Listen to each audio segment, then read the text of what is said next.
Para sa aking ika-31 kaarawan, binigyan ako ng aking biyenan ng mga papeles ng diborsyo. Mula sa aming lahat, anunsyo niya sa restaurant. Kinunan ng video ng aking asawa ang aking reaksyon para sa kanilang aliwan. Pinasalamatan ko siya, agad kong pinirmahan ang mga ito at umalis. Wala siyang ideya sa mga nagawa ko na. 3 araw bago ang aking kaarawan, nakita ko si Marisa sa aming mesa sa kusina na may nakakalat na mga legal na dokumento sa harapan niya. Nang makita niya ako, mabilis niyang inipon ang mga papeles at inilagay ang mga ito sa isang sobreng pangkaarawan. Ilang papeles lang ng pamilya, sabi niya na may kakaibang ngiti. Akala ko siguro ay mga dokumento ng ari-arian o mga papeles ng siguro na kailangan pirmahan ni Daniel. Ang gayak na sobre ay mukhang maligaya at inosente. Kinaumagahan, maaga akong bumaba para magtimpla ng kape bago ang aking shift sa Romanos Restaurant. Tahimik ang bahay at inaasahan kong walang tao sa kusina. Sa halip, nakita ko si Marisa na nakayuko sa mga opisyal na papeles, nakapatong ang salamin sa ilong habang maingat niyang sinusuri ang bawat pahina. Ang kanyang konsentrasyon ay matindi, halos parang mga ngaso, habang nagsusulat siya ng mga tala sa gilid gamit ang pulang ballpen. Ang tunog ng aking mga yapak sa sahig na kahoy ang nagpatingin sa kanya ng biglaan. Sa loob ng isang iglap, nagpakita ang kanyang mukha ng isang bagay na hindi ko pa nakita kailanman. Hindi lang pagtutol o pagkabigo, kundi tunay na kasiyahan. Gumalaw siya nang may nakakagulat na bilis para sa isang babaeng nasa 60s, inipon ang mga dokumento sa isang maayos na tumpok at inilagay ang mga ito sa tila isang ordinaryong sobreng pangkaarawan. "Magandang umaga, mahal," sabi niya. Ang kanyang boses ay artipisyal na matamis sa paraang agad akong kinabahan. Hindi pa ako tinatawag ni Marisa ng mahal dati. Karaniwan, iniiwasan niyang gamitin ang aking pangalan. Tinutukoy ako bilang asawa ni Daniel o simpleng siya kapag nakikipag-usap sa iba. Ang biglaang paglalambing ay tila mali. Parang sinusubukan niya kung paano ito tunog bago tuluyan ng itapon. Ang sobre mismo ay maganda, maputlang pink na may pilak na letra na nakasulat ang Happy Birthday sa eleganteng sulat. Maliliit na paru-paro ang sumasayaw sa paligid ng mga gilid, at ang buong bagay ay mukhang mamahalin at pinag-isipan. Maingat itong hawak ni Marisa, pinadaan ang kanyang mga daliri sa mga gilid na parang hinahangaan ang kanyang sariling pinili. "Pinili ko ito partikular para sa iyo," sabi niya, maingat na pinagmamasdan ang aking reaksyon. Bago tayo lumalim sa hindi kapani-paniwalang kwento ng pagbabago ng pagtataksil sa tagumpay, mangyaring mag-subscribe kung naniniwala kayo na ang tapat na trabaho ay karapat-dapat ng paggalang, hindi kahihiyan. Ang inyong suporta ay tumutulong sa amin na magbahagi ng mas maraming kwento ng mga kababaihang tumangging manatiling nakayuko. Ngayon, tingnan natin kung paano nag-backfire ng husto ang kalupitan ni Marisa. Nagtatag ako ng kape at sinubukan kong magkaroon ng kaswal na pag-uusap. Tinanong kung kailangan niya ng tulong sa anumang papeles na kanyang inaasikaso. Ang tawa ni Marisa ay magaan at mahangin, lubos na naiiba sa kanyang karaniwang sinusukat na mga tugon. "Oh, ito ay isang bagay na espesyal na matagal ko nang pinagtatrabahuhan. Hindi pa nga alam ni Daniel tungkol dito." Ang pagiging lihim ay nakakaintriga sa akin. Sa loob ng 2 taon ng pag-aasawa, hindi kailanman nagplano si Marisa ng mga sorpresa o nagpakita ng interes sa pagbibigay ng regalo maliban sa mga obligadong piyesta opisyal.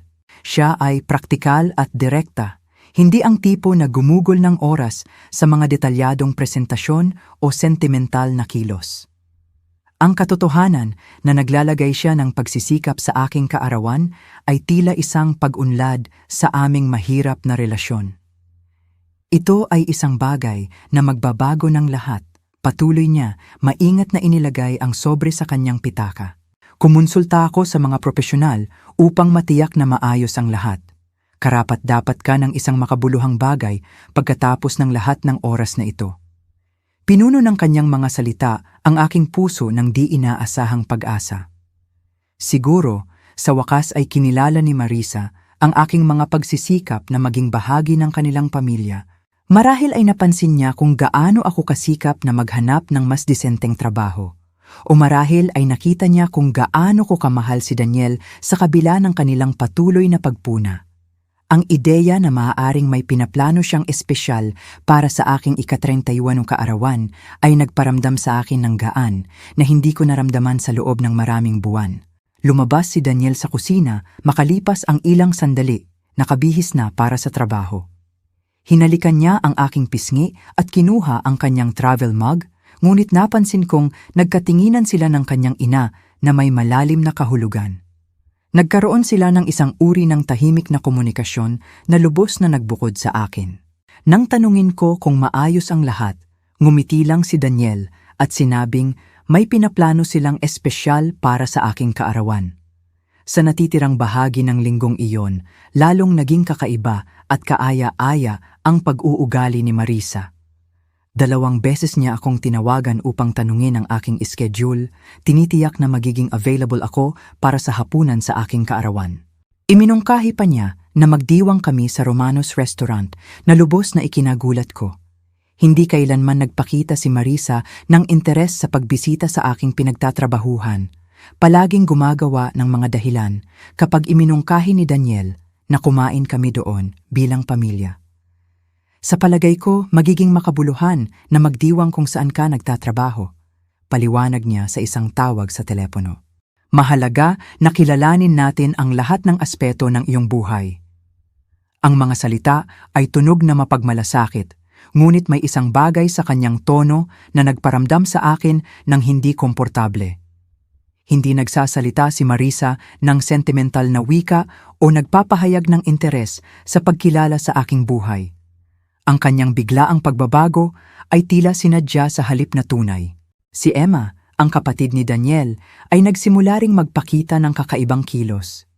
Ngumingiti siya ng misteryoso kapag binanggit ni Marisa ang mga plano para sa aking kaarawan, at nagboluntaryo siyang tumulong sa mga ayos nang hindi hinihingi. Karaniwang iniiwasan ni Emma ang mga kaganapan ng pamilya na kinabibilangan ko, sinasabing may trabaho o mga salungatan sa lipunan. Ang kanyang sigasig tungkol sa hapunan ng aking kaarawan ay tila kahina-hinala, ngunit pinigilan ko ang aking mga pagdududa at pinili kong tumuon sa kanilang tila pagtanggap. Lumakas ang pagkasabik ni Daniel tungkol sa pagdiriwang ng kaarawan sa buong linggo. Patuloy niyang tinitingnan ang kanyang telepono, sumasagot sa mga text na may kasiyahang ngiti. Nang subukan kong sumilip sa kanyang mga mensahe, ilalayo niya ang screen sa akin nang mapaglaro, sinasabing ito ay sorpresa na hindi ko pwedeng makita. Ang kanyang lihim na pag-uugali ay tila mapagmahal sa halip na nagbabanta. Kinagabihan bago ang aking kaarawan, tumawag si Marisa upang kumpirmahin ang mga ayos ng hapunan sa huling pagkakataon. Magsuot ka ng maganda, payo niya, ngunit huwag masyadong formal. Gusto mong maging komportable para sa aming pinaplano. Ang kanyang tono ay may bahid ng pag-asa na akala ko ay pagkasabik tungkol sa wakas ay maayos na ipagdiriwang ako. Gumugol ako ng karagdagang oras sa pagpili ng aking damit. Nagpa siya sa isang navy dress na mukhang propesyonal ngunit madaling lapitan. Ang salamin ay nagpakita ng isang taong nagsisikap na maging karapat-dapat sa pagtanggap. Pinapantay ang bawat kulubot at tinitingnan ang bawat detalye. Gusto kong magmukhang perpekto para sa inaasahan kong magiging breakthrough moment namin bilang isang pamilya. Kinagabihan, habang naghahanda ako matulog, tila di pangkaraniwang mapagmahal si Daniel. Niyakap niya ako ng mahigpit at sinabi kung gaano niya ako kamahal, nagsasalita ng may intensidad na halos parang paalam. Bukas ay isang araw na hindi mo kailanman malilimutan, bulong niya sa aking buhok. Nakatulog ako, pakiramdam ay pinahahalagahan at may pag-asa. Lubos na hindi alam na ang kanyang lambing ay sa katunayan ay pagkakasala sa kung ano ang paparating. Ang gayak na sobre ay nakalagay sa pitaka ni Marisa, naghihintay na ihatid ang nakakawasak nitong nilalaman. Habang nangangarap ako na sa wakas ay mapanalunan ang kanilang paggalang, marahil ay nagsasanay siya ng kanyang talumpati tungkol sa mga pamantayan ng pamilya at mahirap na desisyon. Ang babaeng ngumiti ng kakaiba Habang hinahawakan ang mga legal na dokumento, ay binibilang ang mga oras hanggang sa masira niya ako sa publiko. Nagising ako sa aking ika-31 kaarawan na naniniwala na ito ang magiging tanda ng aking pagtanggap sa pamilya ni Daniel. Sa halip, ito ang magiging araw na ibinigay sa akin ni Marisa, ang pinakadakilang regalo sa aking buhay. Kalayaan mula sa kanilang nakalalason na paghuhusga at ang pagkakataong matuklasan kung sino ako nang walang kanilang mga limitasyon na humahadlang sa akin. Ang unang pagtitipon ng pamilya pagkatapos ng aming honeymoon ay ang graduation party ng pinsan ni Daniel na si Miguel. Gumugol ako ng 2 oras sa paghahanda, pumili ng isang konserbatibong itim na damit at kaunting alahas, umaasang makasama ng tahimik sa pamilya. Sinalubong ako ni Marisa sa pinto ng mga air kiss na hindi kailanman dumampi sa aking pisngi. Pagkatapos ay agad akong inakay patungo sa isang grupo ng mga kamag-anak na hindi ko pa nakilala. Ito ang asawa ni Daniel. Anunsyo niya sa grupo ng mga babaeng maganda ang pananamit. Nagtatrabaho siya sa industriya ng serbisyo. Ang paghinto bago ang mga salitang iyon ay sinadya. Binibigyan ang lahat ng oras upang iproseso kung ano ang ibig sabihin yon. Nagtaas ng kilay si Tita Patricia nang may kaalaman, habang gumawa ng tunog ng simpatiya si Pinsan Janet na mas parang awa kaysa pagtanggap. Napakakaintriga, sabi ni Janet, mahigpit at may pagmamataas ang kanyang ngiti. Anong uri ng trabaho sa serbisyo ang ginagawa mo? Sumingit si Marisa bago ako makasagot. Ipinapaliwanag na hinahanap ko pa rin ang aking landas sa karera habang pansamantalang nagtatrabaho sa serbisyo ng pagkain. Ipinamukha niya na ako ay nawawala at walang direksyon sa halip na may trabaho at masipag. Nagpatuloy ang pag-uusap sa paligid ko na parang wala ako doon. Tinalakay nila ang internship ni Miguel sa isang law firm, ang promosyon ng isa pang pinsan sa isang kumpanya ng marketing, at ang kamakailang engagement ni Emma sa isang doktor. Nang may nagtanong tungkol sa aking background, maayos na inilipat ni Marisa ang paksa sa accounting practice ni Daniel at kung gaano sila ipinagmamalaki ang kanyang profesional na paglago.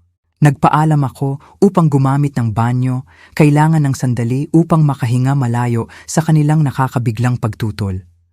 Sa pasilyo, narinig ko si Marisa na sinasabi sa isang tao, umaasa kami na makahanap siya ng mas angkop sa lalong madaling panahon. Karapat-dapat si Daniel ng asawa na makapag-ambag ng maayos sa kanilang posisyon sa lipunan. Ang mga salita ay masakit dahil binawasan nila ang aking buong pagkakakilanlan sa aking inaakalang pagkabigo na matugunan ang kanilang mga pamantayan. Ang hapunan ng pasasalamat 3 buwan pagkaraan ay sumunod sa parehong pattern, ngunit may mas matinding intensidad. Inanyayahan ni Marisa ang extended family, kasama ang mga kamag-anak na isang beses ko lang nakilala sa kasal. Habang nagpapalit-palit kami sa mesa na nagbabahagi ng aming mga pasasalamat, siniguro niyang i-highlight ang propesyonal na tagumpay ng bawat isa, habang stratehikong nilalaktawan ako ng buo. Nagpapasalamat ako sa engagement ni Emma kay Dr. Patterson, sabi ni Marisa, ngumingiti sa kanyang anak. At sa lumalaking kliyente ni Daniel sa kanyang accounting firm, napakagandang makita ang mga kabataan na nagtatatag ng kanilang sarili sa propesyonal na paraan. Nang dumating ang aking pagkakataon, binanggit ko ang pagiging nagpapasalamat sa pamilya at mabuting kalusugan, iniiwasan ang anumang pagtukoy sa trabaho na maaaring mag-udyok ng isa pang lecture. Hinila ako ng kapatid ni Marisa na si Patricia sa isang tabi pagkatapos ng hapunan. Kunwari ay para tumulong sa paghuhugas ng pinggan, ngunit sa katunayan ay para magbigay ng hindi hinihinging payo. Alam mo mahal, gusto lang ni Marisa ang pinakamabuti para kay Daniel. Napag-isipan mo na bang bumalik sa pag-aaral? Napakaraming pagkakataon para sa mga kababaihang handang pagbutihin ang kanilang sarili. Ang kanyang mga salita ay nagdala ng bigat ng pamilyang pinagkasunduan. Tinalakay na nilang lahat ang aking mga pagkukulang at nagkasundo sa mga solusyon. Ang mga piyesta opisyal ay naging mga ehersisyo sa pagtitiis sa halip na pagdiriwang. Sa Pasko, binigyan ni Marisa si Emma ng isang magandang silk scarf At binigyan ako ng isang libro na may pamagat na Professional Success for Women na binalutan ng pahayagan sa halip na wastong papel na pambalot ng regalo. Malinaw ang mensahe. Ang lahat ay nakatanggap ng mga regalo habang ako ay nakatanggap ng mga takdang aralin para maging katanggap-tanggap. Ang kaarawan ni Daniel noong Pebrero ay nagpakita kung gaano kalalim ang pagbabago ng dinamika ng pamilya. Nagplano si Marisa ng isang detalyadong pagdiriwang sa isang upscale restaurant. Inanyayahan ang kanyang mga profesional na kasamahan at matagumpay na kaibigan. Nagsusuot ako ng aking pinakamagandang damit at sinubukang makibahagi sa mga pag-uusap tungkol sa mga trend ng negosyo at mga diskarte sa pamumuhunan. Ngunit ang aking mga kontribusyon ay sinalubong ng magalang ng ngiti na mabilis na nawala. Nang may nagtanong tungkol sa aking trabaho, si Daniel ay talagang sumingit bago ako makasagot. Naghahanap siya ng iba't ibang pagkakataon ngayon, sabi niya. Iniiwasan ang pakikipag-eye contact sa akin. Ang kanyang kahihiyan tungkol sa aking trabaho ay lumaki ng napakalinaw na hindi niya na ako pinayagan na magsalita para sa aking sarili. Ang lalaking minsan ay ipinagmamalaki ang aking etika sa trabaho sa kanyang mga kaibigan ay ngayon ay itinuturing ang aking trabaho na parang isang lihim ng pamilya. Ang engagement party ni Emma noong Marso ay nagdala ng bagong antas ng panlipunang pagpapahirap. Inanyayahan niya ang kanyang mga kasamahan sa sorority sa kolehiyo, lahat ng matagumpay na propesyonal na kababaihan na nagtanong ng magalang tungkol sa aking karera. Nakalutang si Marisa sa malapit sa mga pag-uusap na ito, handang ilihis ang atensyon tuwing babanggitin ko ang Romanos Restaurant. Siya ay sisira sa mga komento tungkol sa pagpaplano ng kasal o tatanungin ang iba tungkol sa kanilang trabaho, ginagawang hindi nakikita ang aking trabaho sa mga social setting. Ang pinakamasamang insidente ay nangyari sa hapunan ng Pasko ng Pagkabuhay nang sumama sa amin ang kaibigan ni Marisa na si Carol. Si Carol ay isang retiradong ehekutibo na gumugol ng pagkain sa pagtalakay sa karera ng kanyang anak na babae sa batas at ang medikal na pagsasanay ng kanyang anak.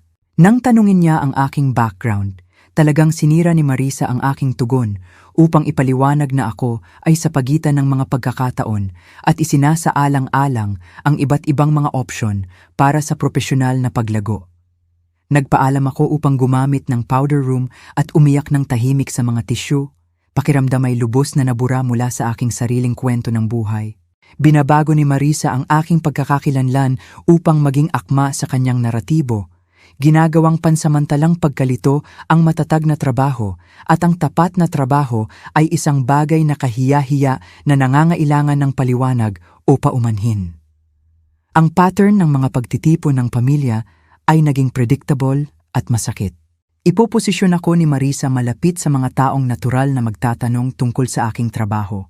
Pagkatapos ay sisingit upang pamahalaan ang pag-uusap kapag ang aking mga sagot ay hindi nakakatugon sa kanyang mga pamantayan. Sasabihin niya na ako ay aktibong naghahanap ng trabaho o nagtatrabaho sa edukasyon, lumilikha ng mga katang-isip na bersyon ng aking buhay na mas katanggap-tanggap sa kanilang social circle. Ang pagbabago ni Daniel sa mga kaganapang ito ang pinakamasakit na aspeto ng aming lumalalang sitwasyon. Ang lalaking umibig sa aking kasarinlan at matinding etika sa trabaho ay ngayon ay mukhang nahihiya kapag binanggit ko ang aking trabaho. Mabilis niyang binago ang paksa o gumawa ng mga biro tungkol sa pag-upgrade ng aking karera na parang ang aking kasalukuyang trabaho ay pansamantalang kahihiyan sa halip na lehitimong trabaho. Ang family group chat ay naging isa pang pinagmulan ng pang-araw-araw na kahihiyan. Magbabahagi si Emma ng mga artikulo tungkol sa matagumpay na kababaihan.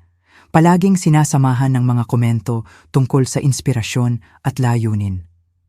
Kapag positibo ang aking tugon, susundan niya ito ng mga tanong tungkol sa aking sariling propesyonal na pag-unlad na mas parang interogasyon kaysa pag-uusap. Ang mga kaibigan ni Marisa sa country club ay nagbigay ng isa pang paraan para sa pampublikong kahihiyan. Babanggitin niya ang aking status ng trabaho sa kanila nang may teatral na laki. Inilalarawan ang aking trabaho bilang pasanin ni Daniel na tinutulungan ng pamilya na hawakan.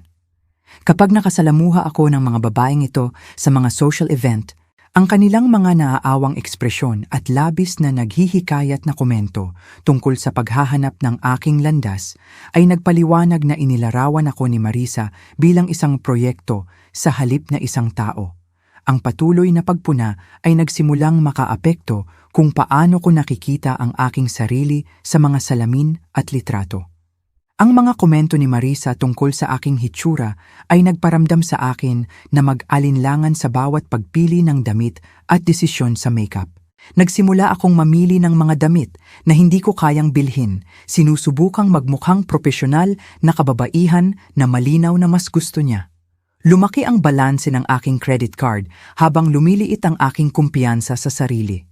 Sa pagpasok ng tagsibol ng aming 2 taon ng pag-aasawa, ako ay naging ganap na ibang tao kaysa sa kumpiyansang babaeng pinakasalan ni Daniel.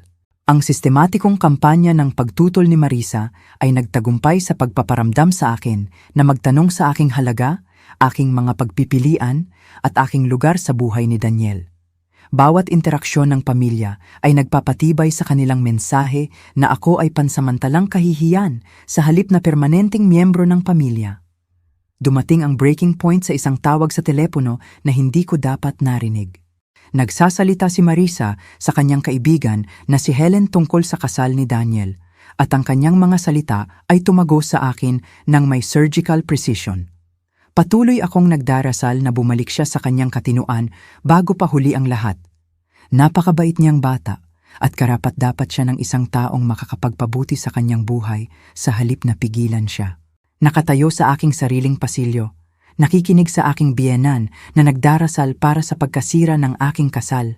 Sa wakas ay naintindihan ko na ang pagtanggap ay hindi kailanman magiging posible. Hindi lang hindi sinasang-ayunan ni Marisa ang aking trabaho. Hindi niya sinasang-ayunan ang aking pag-iral sa buhay ni Daniel. Ang laban na aking ipinaglalaban ay niloko mula sa simula, dinisenyo upang pahinain ako hanggang sa tuluyan akong magbago o tuluyan ng mawala. Kinabukasan pagkatapos marinig ang nakakawasak na tawag sa telepono ni Marisa, umupo ako sa aking laptop na may panibagong determinasyon. Kung nagdarasal siya para iwan ako ni Daniel, papatunayan ko sa kanya na mali siya sa pamamagitan ng pagiging propesyonal na babae na sinasabi niyang karapat-dapat si Daniel. Ang mga website ng paghahanap ng trabaho ay nagningning sa aking screen habang gumagawa ako ng mga profile sa bawat platform na aking makita. LinkedIn, Indeed, Monster, at mas maliliit na lokal na employment site. Ang aking resume ay mukhang kaawa-awa na nakakalat sa isang pahina. 3 taon sa Romanos Restaurant, isang high school diploma, at nakakalat na karanasan sa customer service mula sa part-time na trabaho noong nag-aaral. Tinitigan ko ang mga blankong seksyon kung saan dapat nakalagay ang mga degree sa kolehiyo at propesyonal na tagumpay. Nararamdaman ko ang boses ni Marisa na umaalingaw-ngaw sa aking ulo tungkol sa tunay na kwalipikasyon at wastong paghahanda. 5 beses kong isinulat muli ang aking mga description ng trabaho, sinusubukang gawing executive experience ang pagsiserve ng mga mesa. Pinamahalaan ang maraming relasyon sa kliyente ng sabay-sabay habang pinapanatili ang mataas na rating ng kasiyahan. Nag-ugnay ng komplikadong paghahatid ng serbisyo sa ilalim ng mga kondisyon na sensitibo sa oras. Ang mga salita ay tila peke at pinalaki, ngunit ipinangako ng mga online na artikulo na ang stratehikong wika ay maaaring magtulay sa mga agwat ng karanasan. Ang mga cover letter ay naging aking obsesyon. Gumigising ako ng maaga upang magsulat ng mga personalized na mensahe para sa mga posisyon ng administrative assistant, mga tungkulin sa customer service at entry-level office jobs sa 3 county. Bawat sulat ay tumagal ng 1 oras upang gawin. Ipinapaliwanag kung paano ako inihanda ng aking karanasan sa restaurant para sa mga propesyonal na hamon. Itinampok ko ang aking pagiging maaasahan, kasanayan sa komunikasyon, at kakayahang magtrabaho sa ilalim ng pressure. Ang unang rejection email ay dumating sa loob ng ilang oras ng aking aplikasyon para sa isang posisyon ng dental office receptionist. Salamat sa iyong interes, ngunit naghahanap kami ng mga kandidato na may karanasan sa medical office. Ang pangalawang rejection ay nagmula sa isang kumpanya ng siguro. Kinakailangan namin ang mga aplikante na may edukasyon sa antas ng kolehiyo para sa tungkuling ito. Sa pagtatapos ng unang linggo, ang aking inbox ay umapaw sa mga magalang na pagpapalaya na lahat ay nagsasabi ng parehong bagay. Hindi ako qualified para sa anumang bagay bukod sa aking kasalukuyang sitwasyon. Isang gabi, nakita ako ni Daniel na umiiyak sa aking laptop pagkatapos ng isang partikular na brutal na araw ng mga pagtanggi. Marahil ay masyado kang nagtatarget ng mataas ng mabilis, sabi niya, habang kinukuskus ang aking mga balikat. Walang masama sa pagsisimula ng mas maliit at pag-akyat ng paunti-unti. Ang kanyang mga salita ay inilaan upang magbigay ng ginhawa, ngunit inulit nila ang patuloy na mensahe ng kanyang ina na dapat kong babaan ang aking mga inaasahan sa halip na itaas ang aking mga kwalifikasyon. Ang panayam sa Henderson Insurance Company ang naging aking unang tunay na aral sa propesyonal na kahihiyan. Ang gusali ng opisina ay nagpahirap sa akin mula nang pumasok ako sa mga pintuan ng salamin. Ang mga babaeng nakasuits ay nagkiklik sa mga marmol na sahig sa mamahaling takong, may dalang mga leather briefcase at nagsasalita ng may kumpiyansa sa mga wireless headset. Pakiramdam ko ay hindi ako angkop sa pananamit sa kabila ng pagsusuot ng aking pinakamagandang damit. Ginang Henderson, ang hiring manager, tiningnan ang aking resume sa loob ng eksaktong 30 segundo bago ito isantabi. Ang iyong background ay medyo limitado para sa posisyong ito, sabi niya, nang hindi nag-abalang itago ang kanyang pagkabigo. Karaniwan kaming nagkukuha ng mga kandidato na may karanasan sa siguro or business degrees.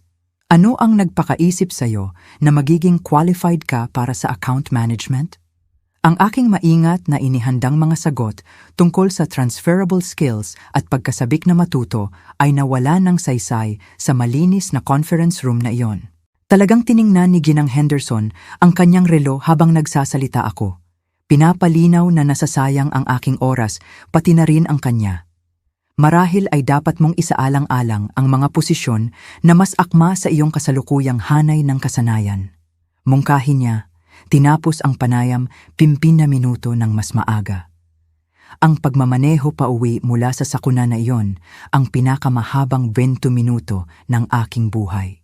Umupo ako sa parking lot pagkatapos, inuulit ang bawat awkward na sandali at kinikilabutan sa aking walang muwang na optimismo. Ang boses ni Marisa ay umalingaw-ngaw sa aking ulo na parang sirang plaka.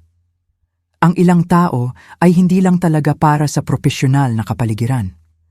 Ang pagpapatala sa community college ang naging susunod kong desperadong estratehiya. Ipinangako ng programa ng negosyo sa gabi na bibigyan ako ng mga credentials na inaangkin ni Marisa na kulang ako. Nagpatala ako para sa Introduction to Business, Basic Accounting, at Professional Communication. Binayaran ang mga bayarin gamit ang pera na iniipon ko para sa bagong kasangkapan. Ang una kong gabi sa klase ay nagpakita kung gaano ako kahindi handa para sa mga hamon sa akademiko. Ang ibang estudyante ay karamihan ay nagtatrabahong propesyonal na naghahanap ng pag-unlad o pagbabago ng karera. Kumpiyansa silang nagsalita tungkol sa kanilang mga karanasan sa korporasyon habang tahimik akong umupo, nagsusulat ng mga tala at umaasang walang magtatanong tungkol sa aking background. Nagbigay si Profesor Martinez ng isang proyekto tungkol sa propesyonal na networking na nangangailangan ng panayam sa isang tao sa aming gustong larangan. Wala akong koneksyon sa negosyo, walang propesyonal na kontak at walang ideya kung paano lapitan ang mga estranghero para sa mga informational interviews. Habang tinatalakay ng mga kaklase ang kanilang mga mentor at kontak sa industriya, napagtanto ko kung gaano ako ka-isolated mula sa propesyonal na mundo. Ang reaksyon ni Daniel sa aking pagpapatala sa kolehiyo ay hindi mainit, sa pinakamababa. Sigurado ka bang sulit ang oras at pera na ito? Tanong niya nang ipakita ko sa kanya ang aking schedule ng klase. Siguro dapat kang tumuon muna sa paghahanap ng trabaho at mag-alala sa edukasyon sa ibang pagkakataon. Ang kanyang mga praktikal na alalahanin ay may kahulugan sa pinansyal. Ngunit ang kanyang kakulangan ng sigasig sa aking mga pagsisikap ay tila isa pang boto ng kawalan ng kumpiyansa. Nagsimulang bumaba ang aking pagganap sa Romanos Restaurant dahil sa stress at pagod.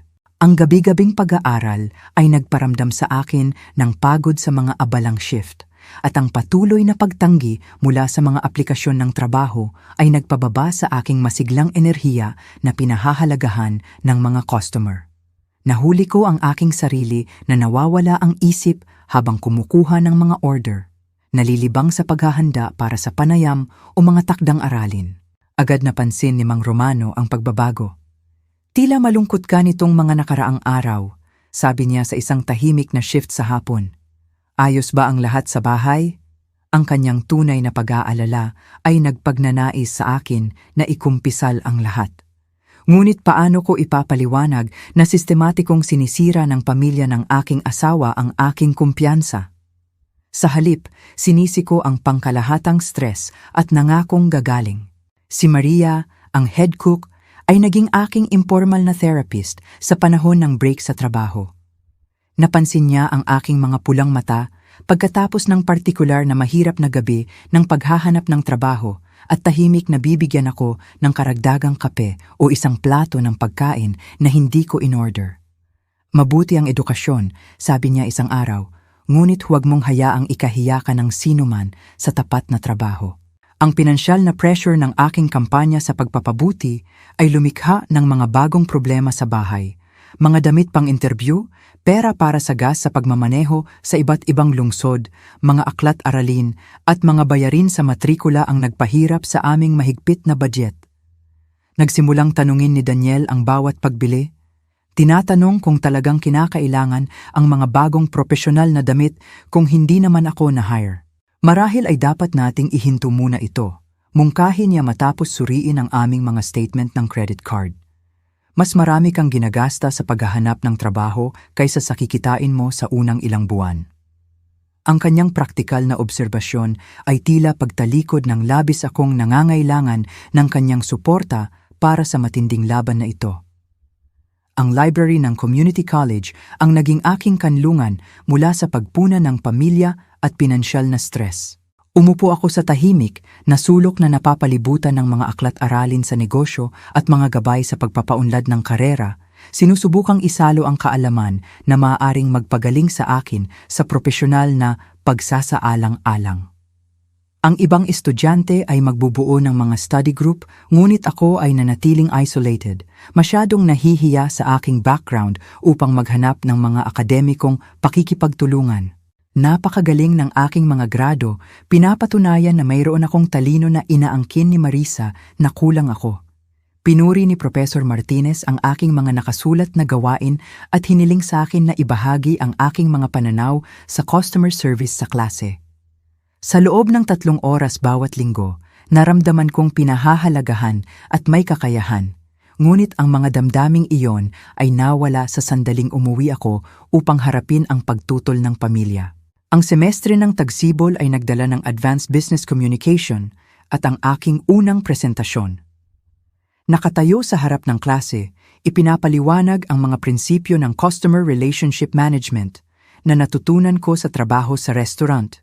Naramdaman kong kumpiyansa at may kaalaman.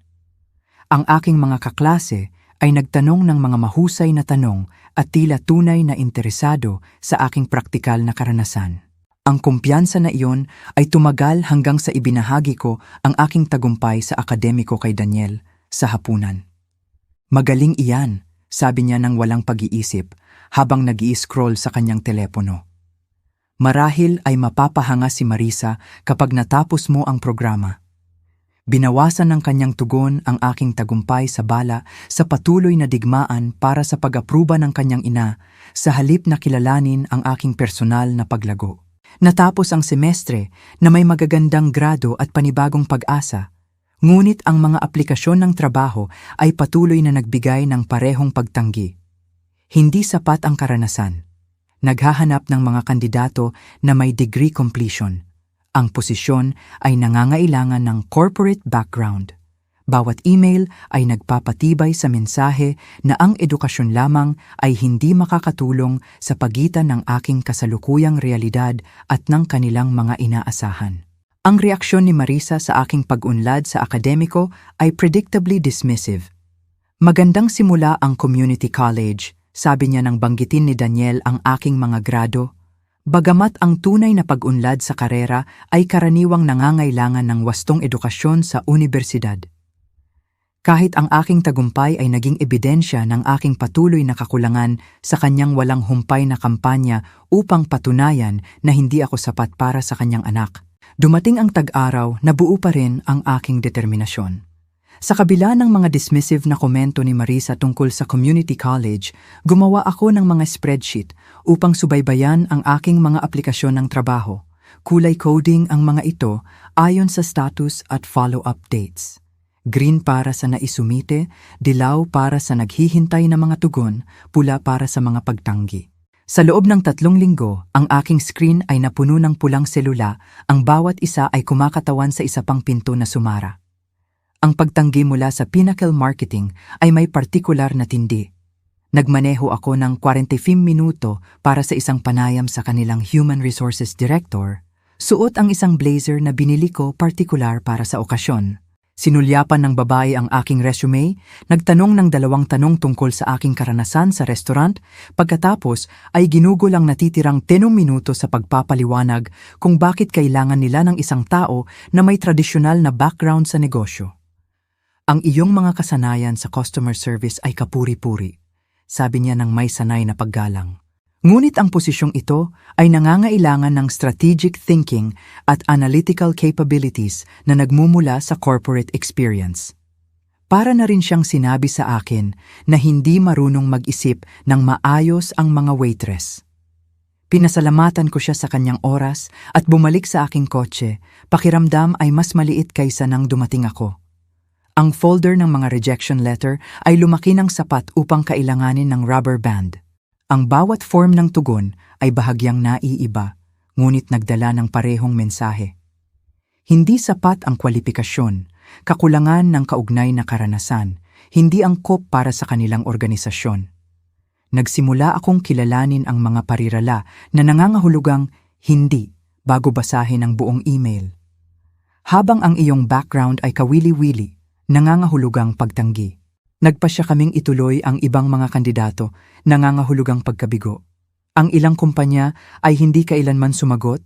Hinayaan akong suriin ang aking email ng obsessive sa loob ng ilang linggo bago tanggapin ang katahimikan bilang sapat na sagot. Ang mga hindi pagtugon ay mas masahol pa kaysa sa direktang pagtanggi dahil ipinahiwatig nila na ang aking aplikasyon ay hindi man lang karapat-dapat na kilalanin. Ire-refresh ko ang aking inbox ng 2 beses araw-araw, umaasang makakita ng anumang tanda na mayroong nagpapahalaga sa aking pagsisikap. Ang lingguhang tawag sa telepono ni Marisa ay naging sesyon ng halos hindi maitago na pagmamayabang. "Kumusta ang paghahanap ng trabaho, mahal?" tanong niya ng may peking tamis. Kapag umamin ako sa isa pang linggo nang walang tugon, gagawa siya ng mga naaawang tunog na mas parang pagdiriwang. "Ang mga bagay na ito ay nangangailangan ng pasensya," sasabihin niya. Hindi lahat ay akma para sa ilang uri ng trabaho. Ang panayam sa Westfield Insurance ang pinakakahiya-hiyang karanasan sa buong paghahanap ko. Pinaghintay ako ng receptionist sa lobby ng 2 oras, sinasabing nahuhuli ang hiring manager sa schedule. Dumating at umalis ang ibang mga kandidato habang nakaupo ako doon, tinitingnan ang aking telepono at sinusubukang magmukhang propesyonal sa kabila ng lumalaking pagkabalisa. Nang sa wakas ay tawagin ako ni Ginoong Westfield sa kanyang opisina, tila nagulat siyang makita ako. "Ay, tama, ang babae sa restaurant," sabi niya, habang nagkakalat ng mga papeles sa kanyang mesa. "Tingnan natin kung ano ang mayroon tayo rito." Hiniling niya sa akin na kumpletuhin ang isang computer skills assessment na kinabibilangan ng mga spreadsheet function na hindi ko pa nakita kailanman. Malinaw ang aking pagkalito at lumalaki ang kanyang kawalan ng pasensya sa bawat tanong na hindi ko masagot. "Nangangailangan ng teknikal na kakayahan ang posisyong ito," paliwanag niya, "hindi ng masama, ngunit mahigpit. Marahil ay dapat mong isaalang-alang ang mga tungkulin na mas akma sa iyong kasalukuyang antas ng kasanayan. Ang mungkahi na dapat kong manatili sa aking lane ay tila si Marisa ang nagsasalita sa pamamagitan ng bibig ng isang estranghero. Nagsimulang mapansin ni Daniel ang aking mga bigong pagbalik mula sa mga panayam. "Kumusta ang araw mo?" Tanong niya nang umuwi ako na may nakababatang balikat at pagod na mata.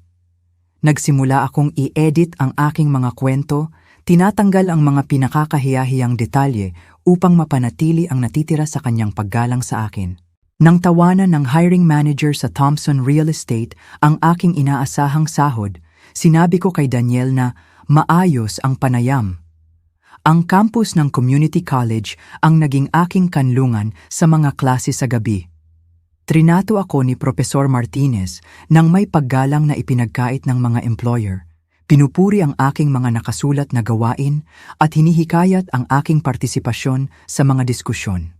Ang aking mga kaklase ay karamihan ay mga nagtatrabahong matatanda na naghahanap ng pag-unlad at hindi nila hinusgahan ang aking background sa restaurant sa paraang ginawa ng mga profesional na interviewer. Ang klase sa komunikasyon ng negosyo ay nagturo sa akin na suriin ang aking mga pagkabigo ng objetibo. Ang aking mga presentasyon ay nakakuha ng matataas na marka at madalas na ginagamit ni Profesor Martinez ang aking mga halimbawa sa customer service upang ilarawan ang mga teoretikal na konsepto.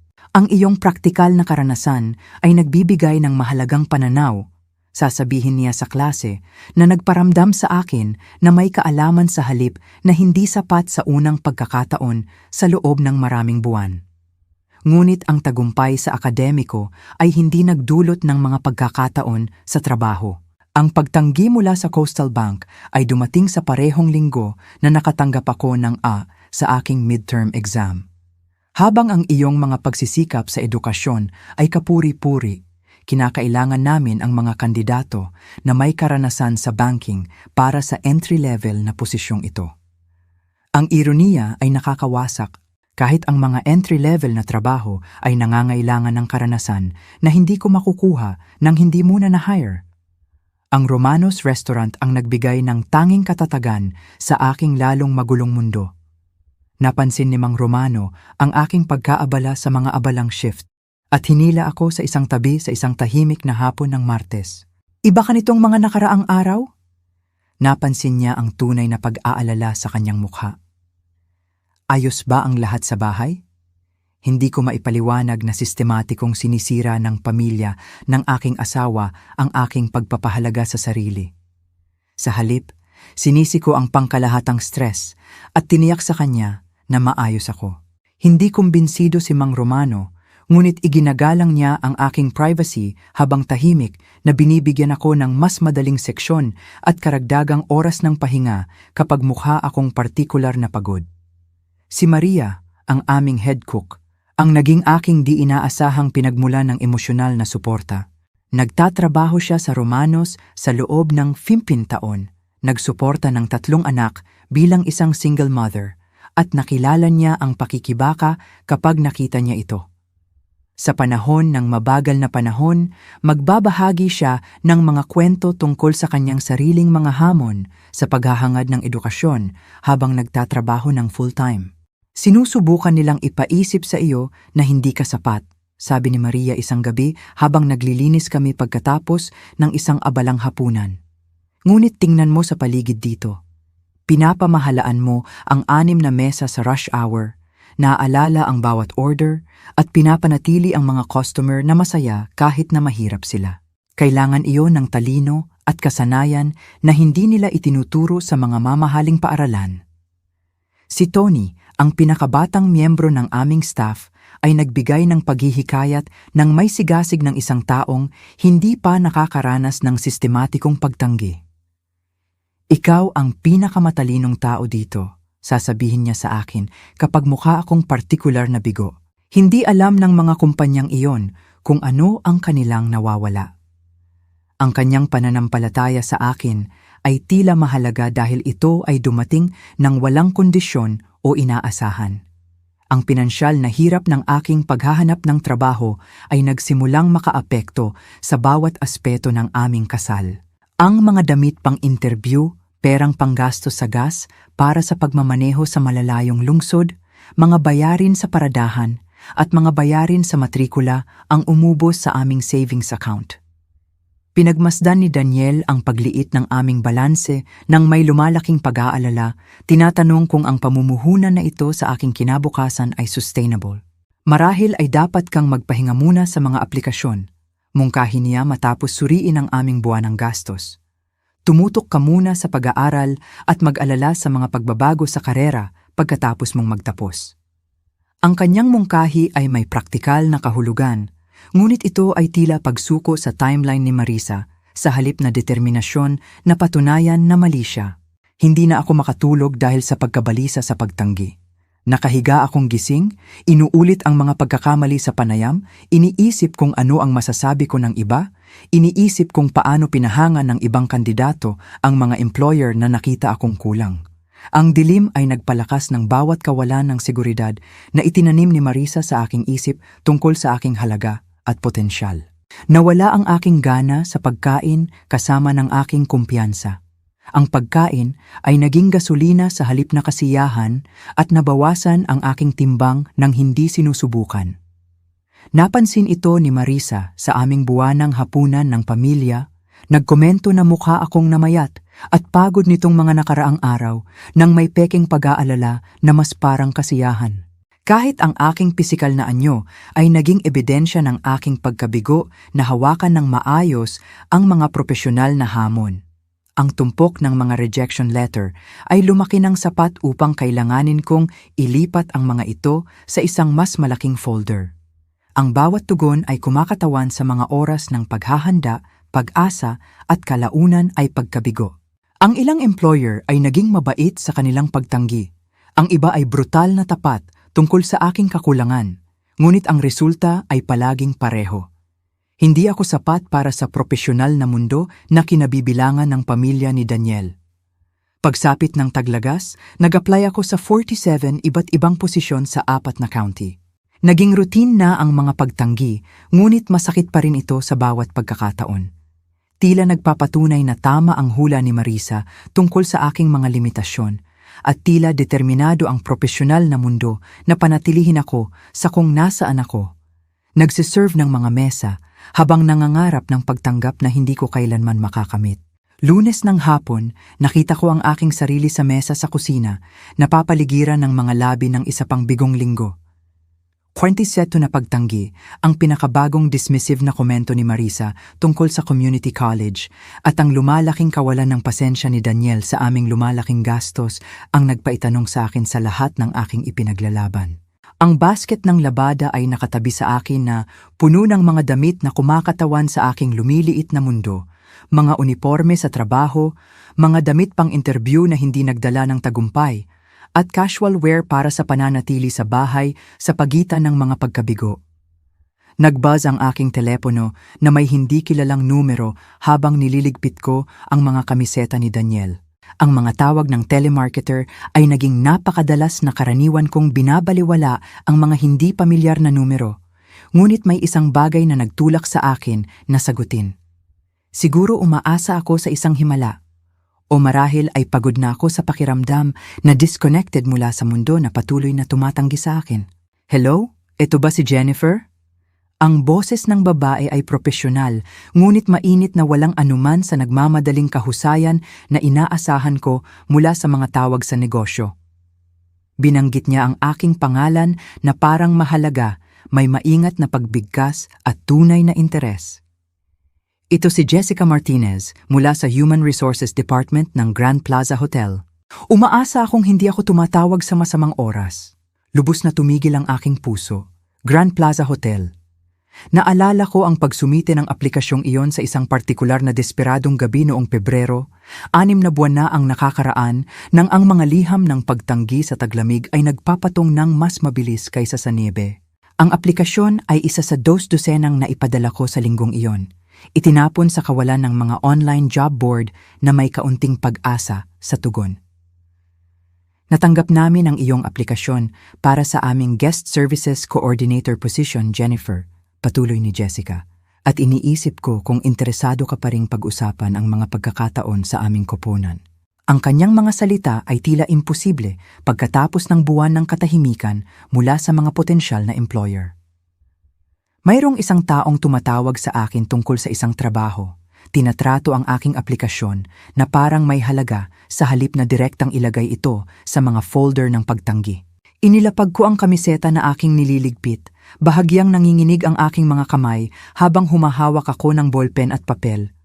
Oo, syempre, pamamahala ko, sinusubukang panatilihing matatag ang aking boses.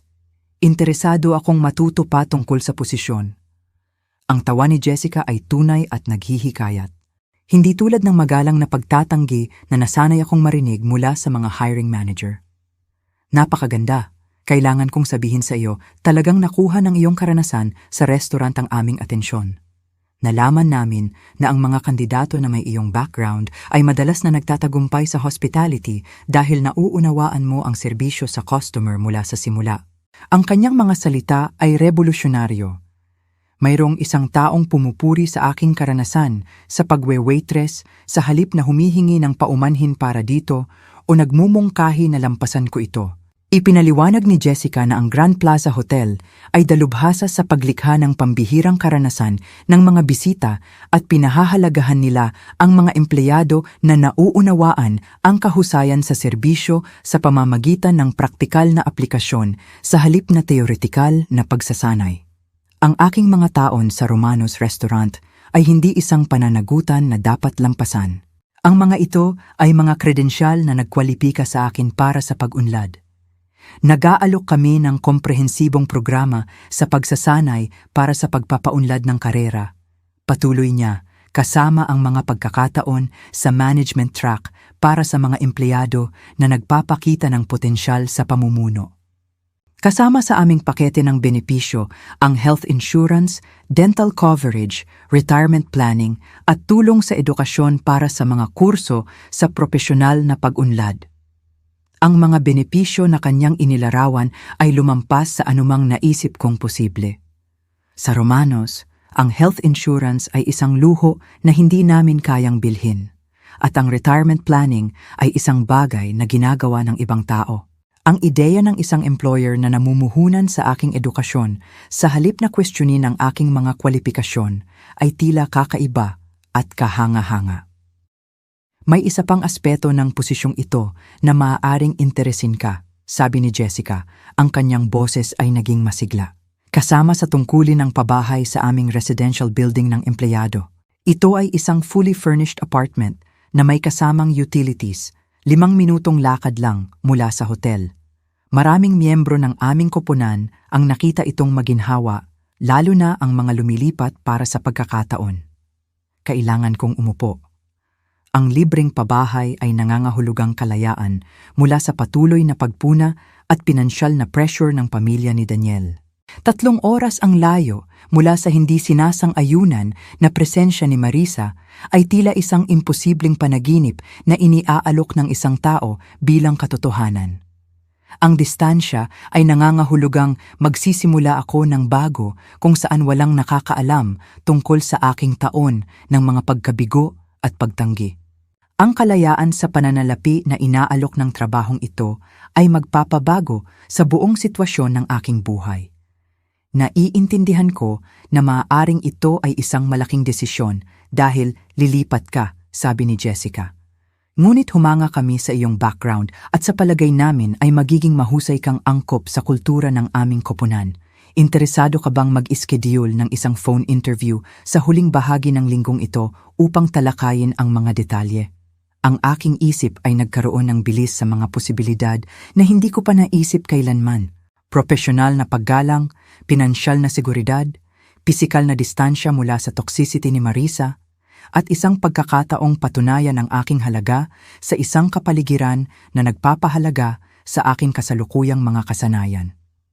Ang lahat ng aking desperadong hinahanap ay iniaalok ng isang taong nakakita ng potensyal sa halip na mga limitasyon. Gusto kong mag-schedule ng panayam, Sabi ko, mas malakas ang aking boses kaysa sa loob ng maraming buwan. Ang pagkakataong ito ay tila hindi ka panipaniwala at labis akong interesado na matuto pa tungkol sa iyong koponan at mga kinakailangan sa posisyon. Ang sigasig ni Jessica ay nakakahawa.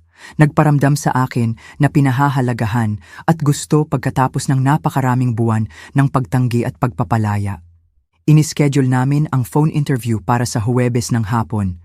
Binigyan ako ng 3 araw upang magsaliksik sa hotel at maghanda ng mga thoughtful na tanong. Pagkatapos ng tawag, umupo ako sa aking tahimik na kusina, pakiramdam ang mga damdamin na halos nakalimutan ko na umiiral. Ang pag-asa ay bumubulusok mula sa malalim sa loob, pinapalitan ang patuloy na pagkabalisa na naging aking normal na estado. Ang ironiya ay hindi nawala sa akin.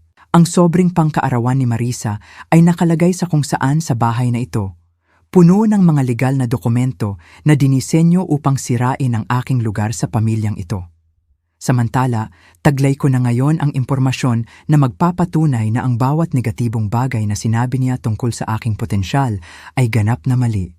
Ang timing ay tila cosmic justice. Gusto kong tawagan agad si Daniel at ibahagi ang hindi kapanipaniwalang balita. Ngunit may pumigil sa akin.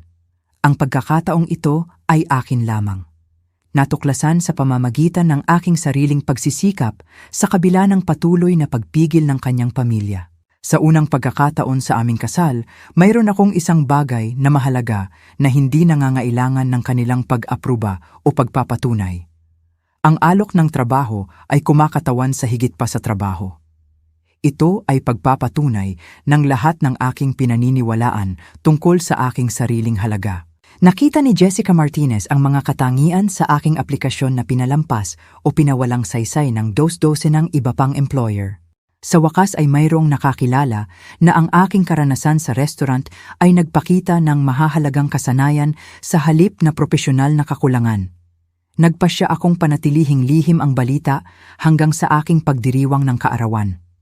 Gumugol si Marisa ng 2 taon sa pagsisikap na patunayan na hindi ako sapat para kay Daniel o sa kanilang mga pamantayan ng pamilya. Ngayon ay maaari kong ihayag na hindi lamang ako sapat, ngunit lumalampas ako sa kanilang limitadong pananaw sa aking potensyal. Ang gayak na sobre na inihanda niya ay mawawala ng halaga kumpara sa tunay na regalo na aking ibabahagi. Ebidensya na ang kanilang paghuhusga ay mali mula sa simula. Kinagabihan, ginawa ko ang aking routine sa Romanos ng may panibagong enerhiya.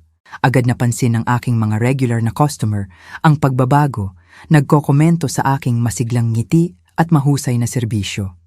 Si Aling Patterson na dumarating tuwing Lunes para sa Early Bird Special ay nagsabing mukha akong mas masaya kaysa sa nakita niya sa loob ng maraming buwan.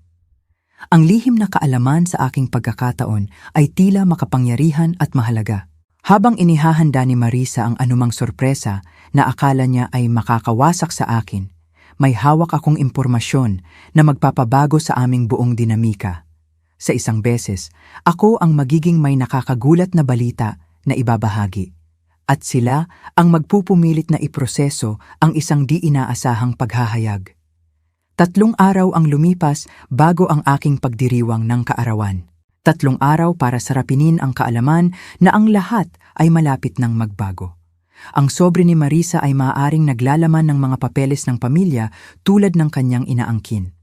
Ngunit ang aking kinabukasan ngayon ay may mga posibilidad na hindi niya kayang isipin o kontrolin. Martes ng umaga ay nagdala ng aking phone interview kay Jessica Martinez at ikinulong ko ang aking sarili sa aming silid-tulugan habang nasa trabaho si Daniel. Ang pag-uusap ay lumampas sa bawat pag-asa na aking inalagaan tungkol sa pagkakataong ito. Ang mga tanong ni Jessica ay nakatuon sa mga sitwasyon na masagot ko ng may kumpiyansa, pagharap sa mahirap na customer, pamamahala ng maraming prioridad sa mga abalang panahon at pagpapanatili ng kahusayan sa serbisyo sa ilalim ng pressure. Ang iyong mga referensya mula sa Romanos Restaurant ay nagliliwanag, sabi niya, habang nagkakalat ng mga papeles sa kanyang dulo ng tawag. Lubos na pinuri ni Mang Romano ang iyong pagiging maaasahan at kasanayan sa relasyon sa customer. Iyon mismo ang pundasyon na aming itinatayo dito sa Grand Plaza Hotel. Ang marinig na pinuri ako ng aking kasalukuyang employer sa isang potensyal na bagong employer ay tila pagpapatunay pagkatapos ng buwan ng pagkasabi na hindi sapat ang aking karanasan. Ang formal na alok ng trabaho ay dumating sa pamamagitan ng email kinagabihan habang naghahanda ako para sa aking evening shift. Ang dokumentong PDF ay opisyal at maganda na may eleganteng letterhead ng hotel at detalyadong termino na nagparamdam sa pagkakataong ito na totoo at makakamit. Guest Services Coordinator, panimulang sahod na 2.4 milyon taon-taon, kasama ang komprehensibong benepisyo at pabahay ng empleyado. Nagprint ako ng 3 kopya. Maingat na inililigpit ang isa upang dalhin sa aking pitaka na parang anting-anting. Kinagabihan sa Romanos, ginawa ko ang aking shift ng may enerhiya na hindi ko naramdaman sa loob ng maraming buwan. Bawat interaksyon sa customer ay nagpapaalala sa akin na magaling ako sa trabahong ito, na may halaga ang aking mga kasanayan sa propesyonal na kapaligiran. Nang purihin ni Aling Chin ang aking serbisyo at nag-iwan ng malaking tip, naisip ko kung paano ang parehong mga kakayahan ay magagamit sa luxury hotel hospitality. Iba ka ngayong gabi, obserba ni Maria sa aming break. Mas katulad ka na ulit ng sarili mo.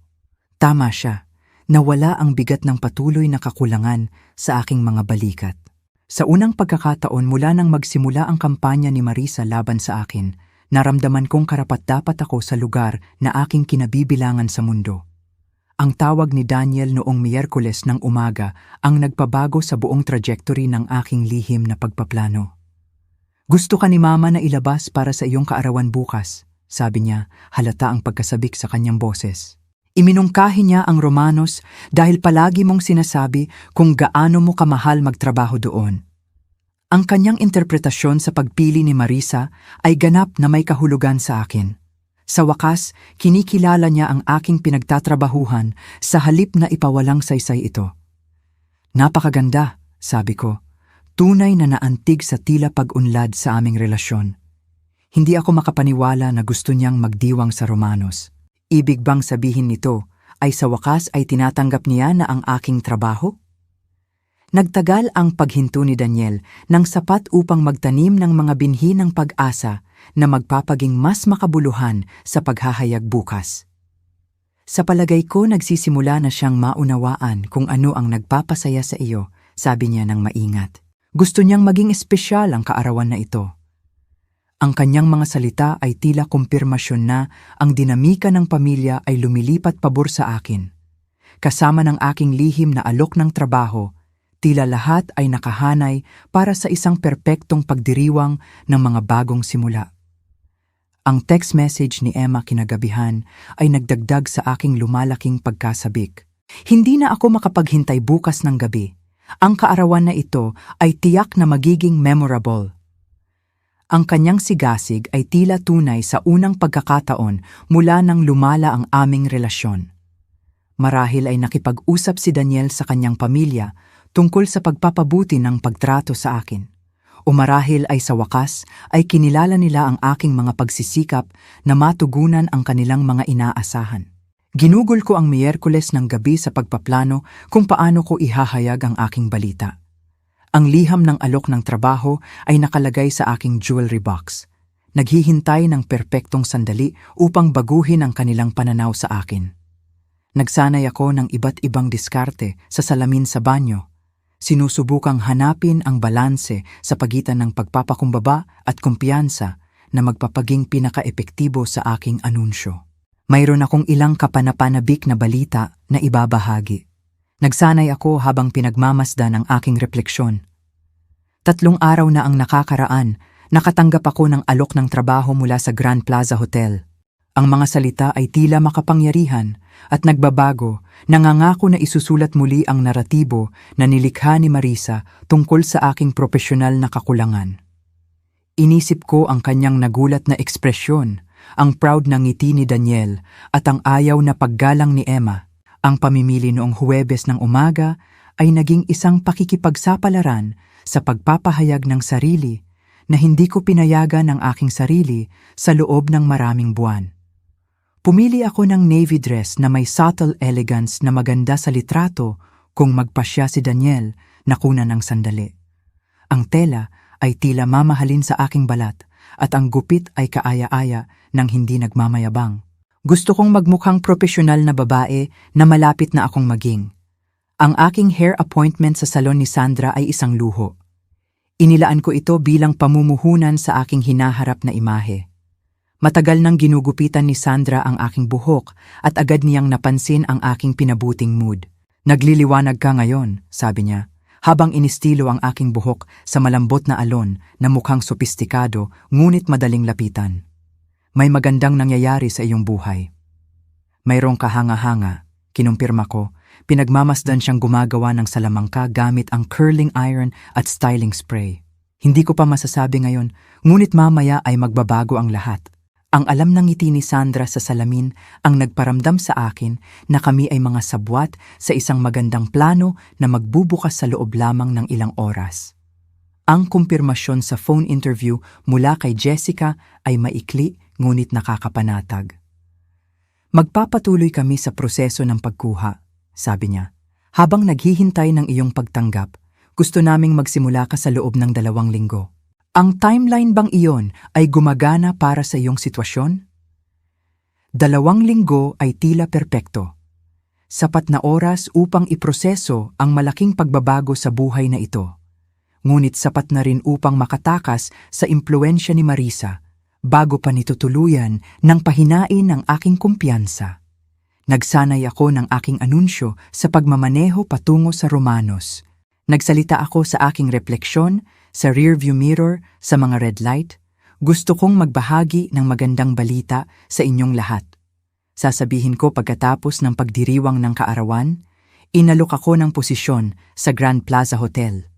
Ang mga salita ay tila kakaiba at kapanapanabik, parang sumusubok ng mga damit na masyadong mamahalin, ngunit perpektong akma.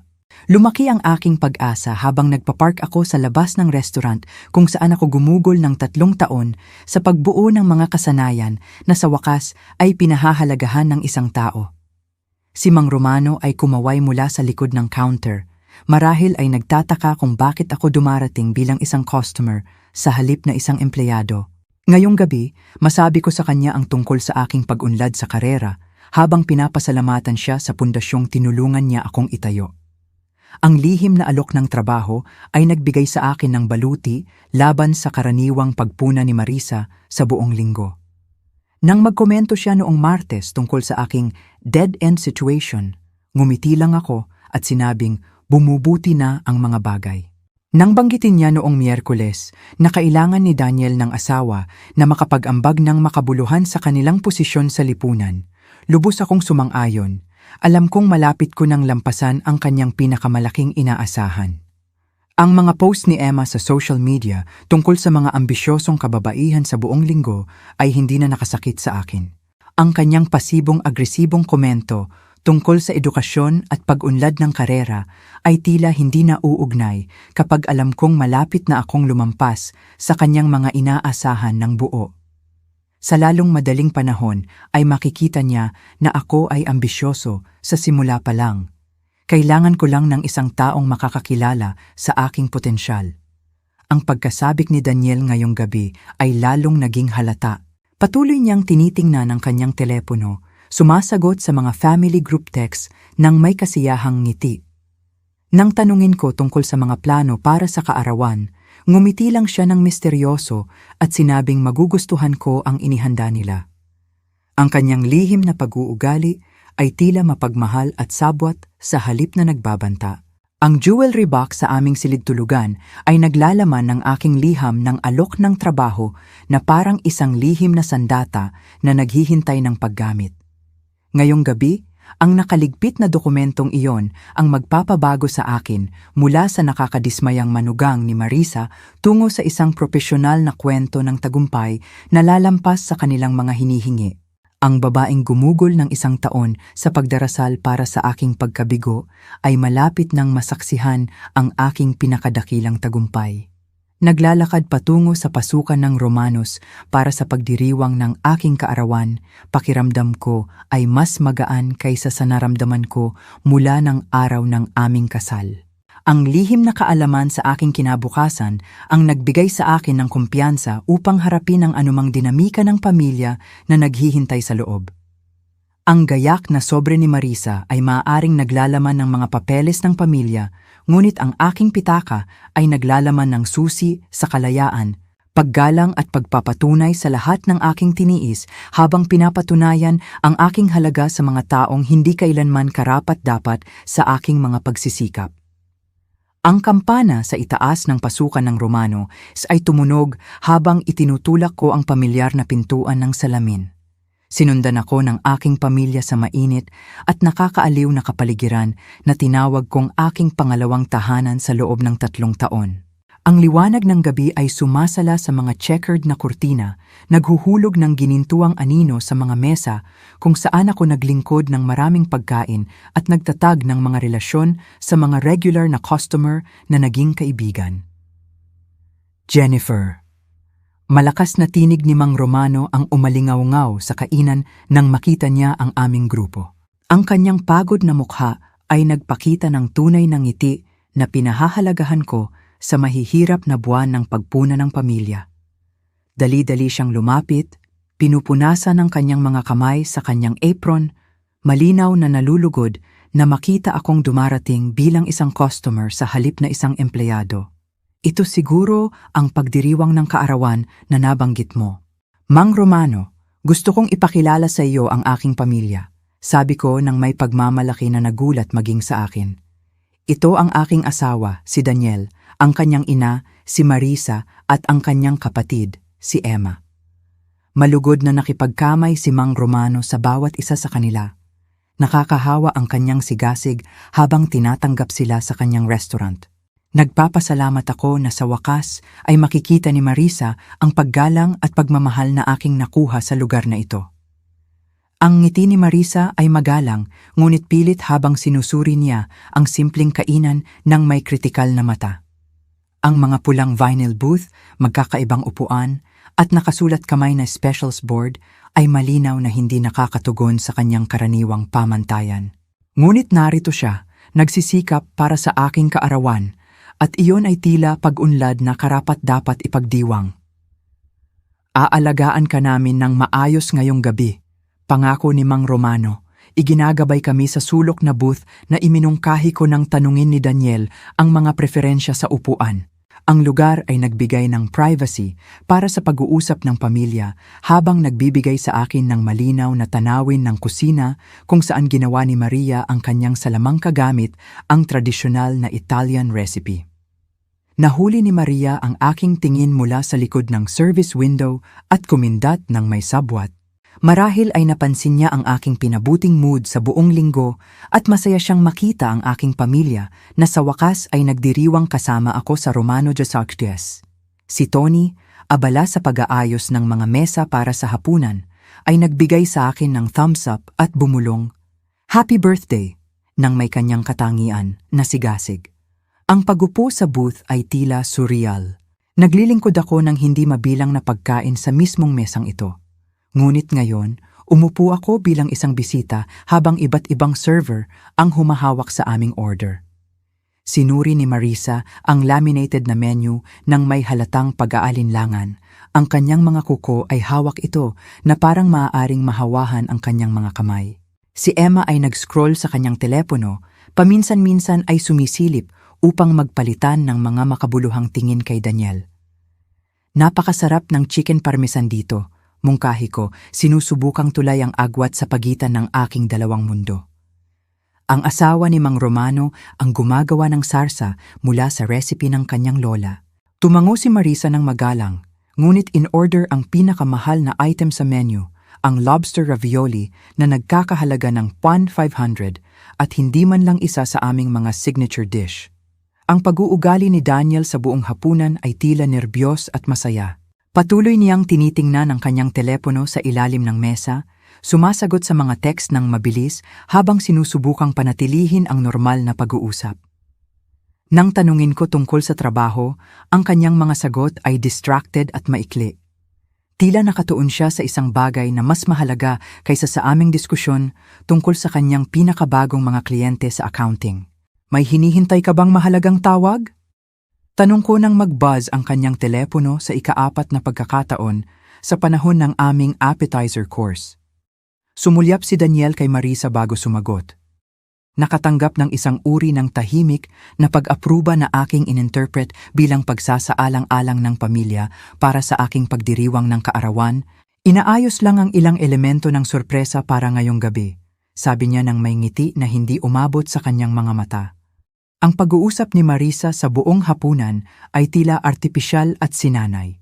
Nagtanong siya tungkol sa aking mga klase sa community college nang may pekeng interes. Tumango sa aking mga sagot habang malinaw na iniisip ang ibang bagay.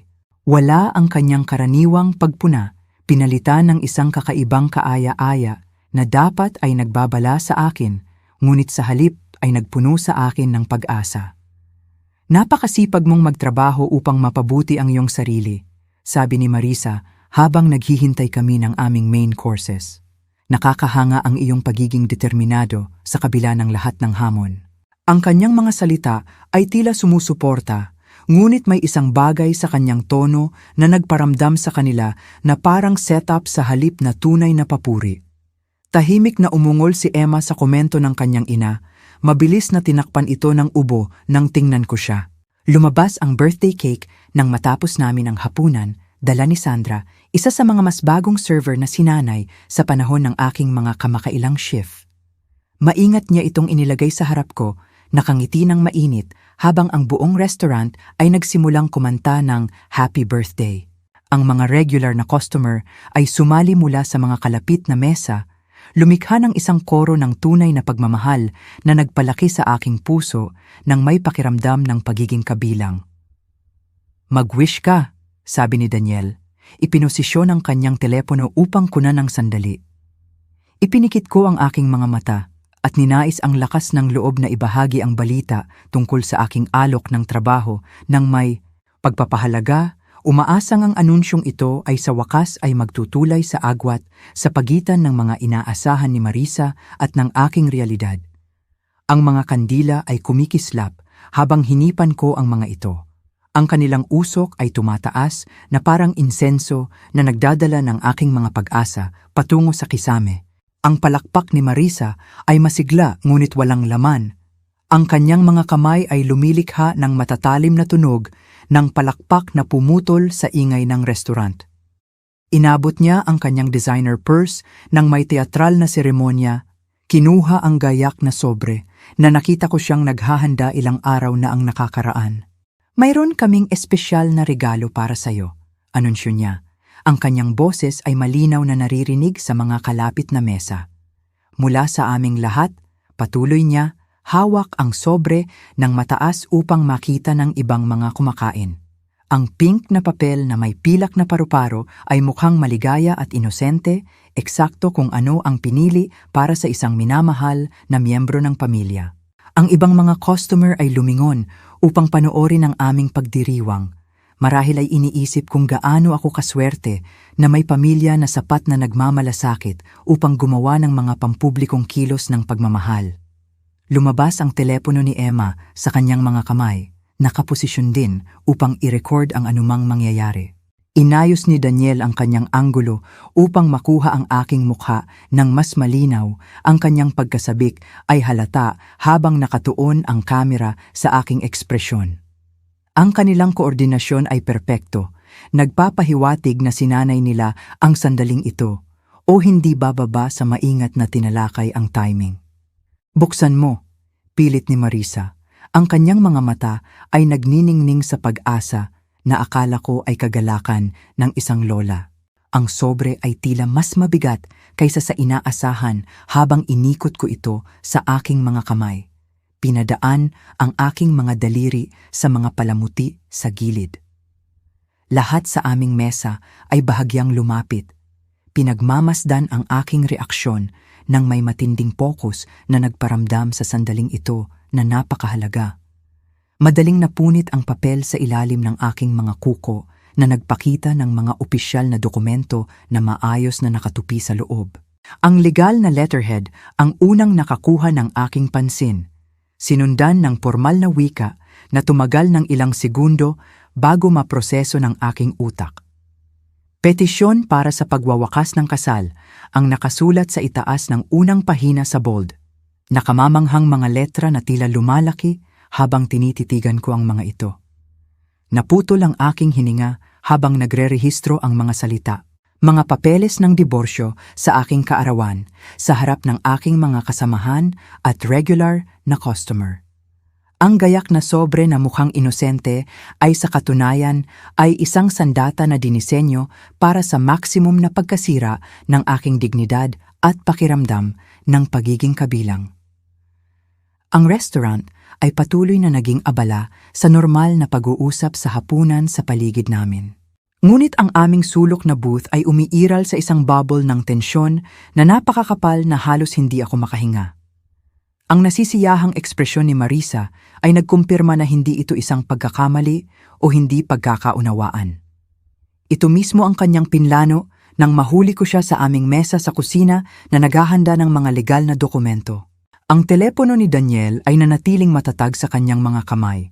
Patuloy na kinukunan ang aking reaksyon para sa hinaharap. Gusto nilang kunan ang sandaling ito ng pagkasira, marahil upang panoorin ito muli mamaya at ibahagi sa mga miyembro ng pamilya na hindi makakadalo sa pagtatanghal ngayong gabi.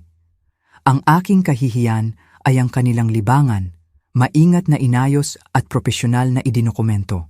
Ang mga papeles ay tila mabigat sa aking nanginginig na mga kamay habang tinitingnan ko ang tatlong mukha na nakatingin sa akin ng may sabik na pag-asa. Ang ngiti ni Marisa ay matagumpay. Ang ekspresyon ni Emma ay masaya at si Daniel ay mukhang kinakabahan ngunit nasasabik sa anumang reaksyon na inaasahan nila mula sa akin. Ginawa nilang pagdiriwang ng kanilang tagumpay ang aking kaarawan. Ginagamit ang aking sariling pinagtatrabahuhan bilang entablado para sa aking pampublikong pagkasira. Ang oras ay tila bumagal habang tinititigan ko ang mga papeles ng diborsyo. Pinoproseso ng aking isip ang laki ng kanilang pinlano. Ang gayak na sobre na may inosenteng paru-paro ay naghatid ng pinakamalupit na dagok na maiisip. Ngunit sa halip na ang pagkasira na kanilang inaasahan, naramdaman ko ang isang bagay na ganap na naiiba na bumabalot sa akin. Kalinawan, purong kristal na kalinawan tungkol sa kung sino talaga ang mga taong ito at kung ano talaga ang ibig sabihin ng sandaling ito. Ang ngiti ni Marisa ay nagniningning sa kasiyahan habang pinagmamasdan niya akong inilalabas ang nilalaman ng kanyang regalo. Ang kanyang mga mata ay kumikinang sa kagalakan ng isang taong matagumpay na nagpatupad ng isang plano na ilang buwan ng pinaghandaan. Bahagyang lumapit si Emma, patuloy pa ring nagre-record sa telepono, uhaw sa pagkasira na kanilang inayos. Ang kamera ni Daniel ay nanatiling nakatuon sa aking mukha. Naghihintay na kunan ang mga luha na hindi kailanman darating.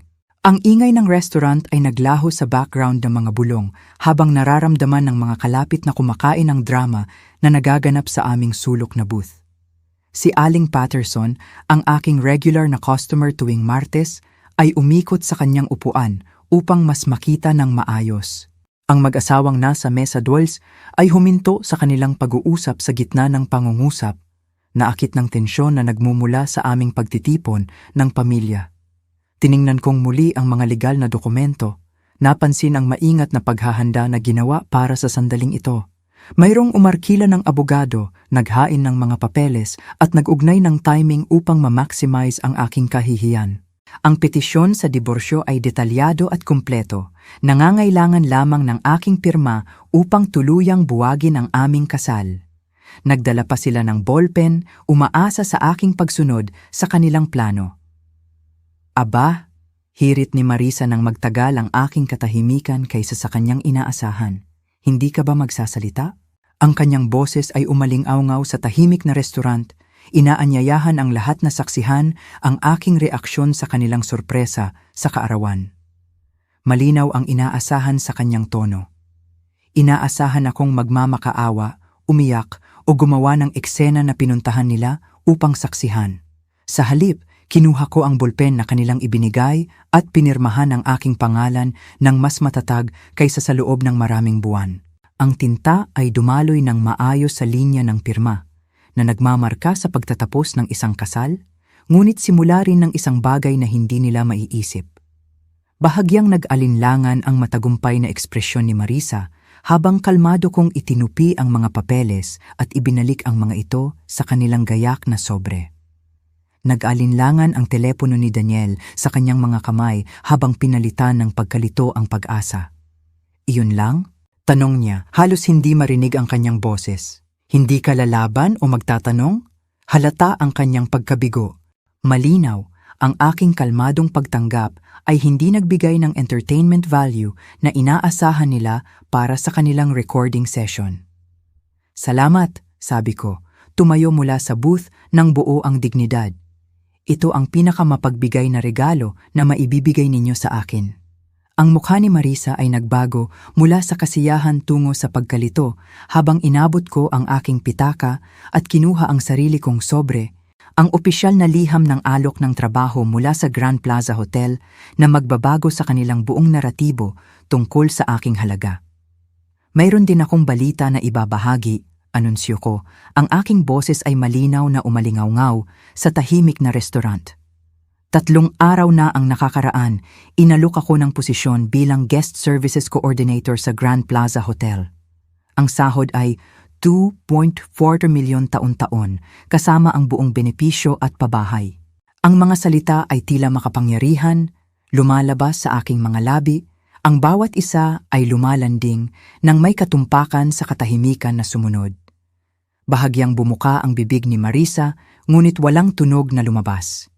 Nadulas ang telepono ni Emma sa kanyang pagkakahawak bago siya bumalik at nagpatuloy sa pag-record, bagamat ang kanyang ekspresyon ay nagbago mula sa masayang pag-asa tungo sa pagkabigla at hindi paniniwala. Nakunan ng kamera ni Daniel ang kanyang sariling nagulat na mukha sa itim na screen habang nakalimutan niyang ipagpatuloy ang pagkuha ng aking reaksyon. Ang posisyon ay magsisimula sa loob ng 2 linggo. Patuloy ko, tinatangkilik ang bigat ng kanilang atensyon sa mga dahilan na ganap na naiiba sa kanilang plano. Ito ay sa ibang lungsod mga 3 oras mula rito. Isang bagong simula na may mga taong nagpapahalaga sa karanasan sa restaurant at kasanayan sa customer service. Ang bawat detalye ay isang maliit na tagumpay laban sa kanilang buwan ng pagpuna at pagpapalaya. Sumabog ang restaurant nang bumaba ang aking mga salita. Malakas na tinig ni Mang Romano ang umalingawawag sa kainan. Jennifer, napakagandang balita. Lumabas ang mukha ni Maria sa bintana ng kusina, malawak ang kanyang ngiti sa tunay na pagmamalaki. Karapat-dapat ka rito, sigaw niya, makapal ang kanyang accent sa emosyon. Ibinaba ni Tony ang kanyang basahan at nagsimulang pumalakpak. Nakakahawa ang kanyang sigasig habang sumasama ang ibang staff. Puno ng palakpak ang Romano habang ipinagdiriwang ng aking mga kasamahan ang balita na nagpabago sa kahihiyan ng kanilang kasamahan tungo sa tagumpay.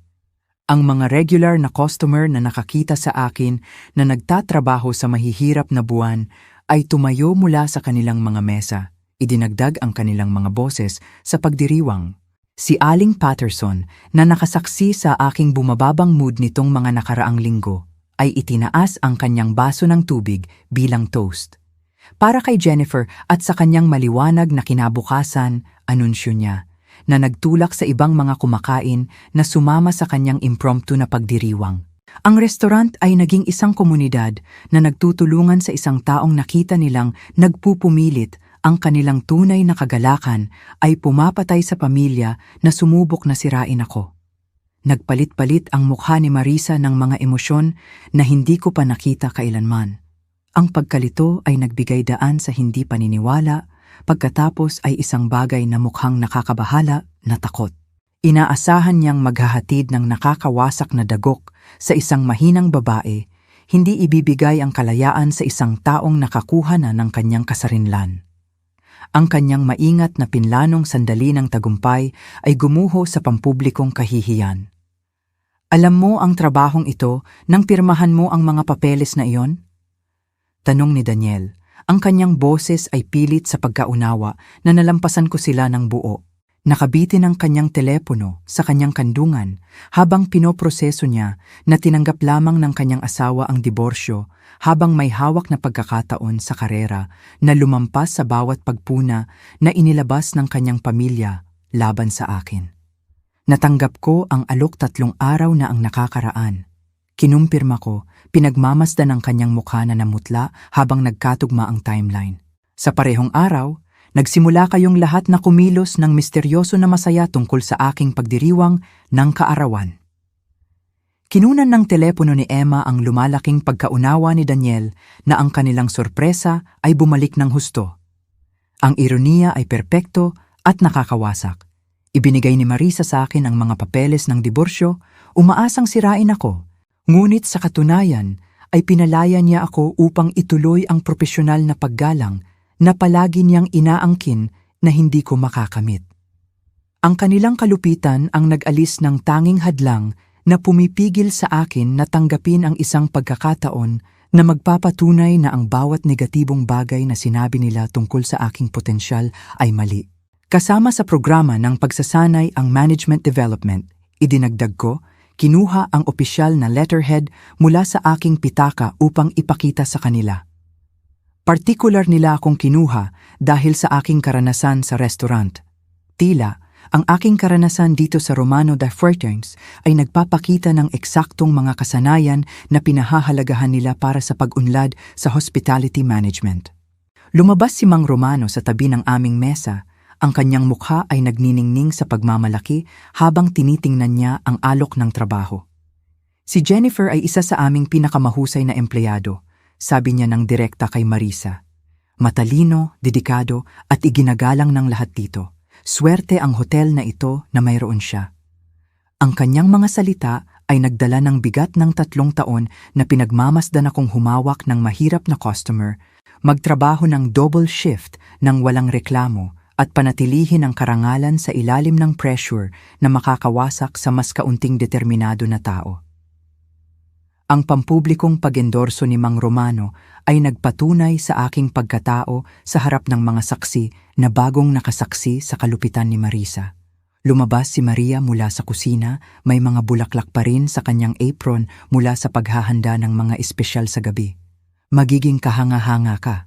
Sigaw niya, makapal ang kanyang accent sa emosyon.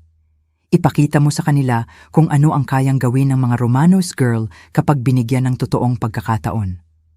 Ang kanyang pagmamalaki ay tila ina at mapagprotekta, ang kabaligtaran ng nakalalason na impluwensya ni Marisa. Lumabas si Tony sa tabi ni Maria, ang kanyang batang mukha ay nagniningning sa pagkasabik. Ito ang pinakamagandang sorpresa sa kaarawan kailanman. Anunsyo niya ng malakas upang marinig ng lahat. Patatakbuhin mo ang buong hotel na iyan balang araw. Ang kanyang sigasig ay nakakahawa, kumalat sa staff ng restaurant na parang apoy. Samantala, si Marisa, Daniel at Emma ay nanatiling nagyelo sa kanilang mesa, pinoproseso kung paano nagbago ang kanilang sandali ng tagumpay tungo sa pampublikong kahihiyan. Kailan ka magsisimula? Tanong ni Mang Romano, ang kanyang tanong ay humila ng mas maraming staff sa aming lumalaking bilog ng pagdiriwang. Ang kitchen crew ay iniwan ng kanilang prep work upang saksihan ang di inaasahang pagbabago ng mga pangyayari. Ang kanilang mga mukha ay maliwanag sa kaligayahan para sa isang taong tunay nilang pinapahalagahan. 2 linggo, sagot ko, pinagmamasdan ang mukha ni Marisa na lalong namutla sa timeline. Nagsisimula na siyang maunawaan na pinaplano ko ang aking pagtakas habang pinaplano niya ang aking pagkasira.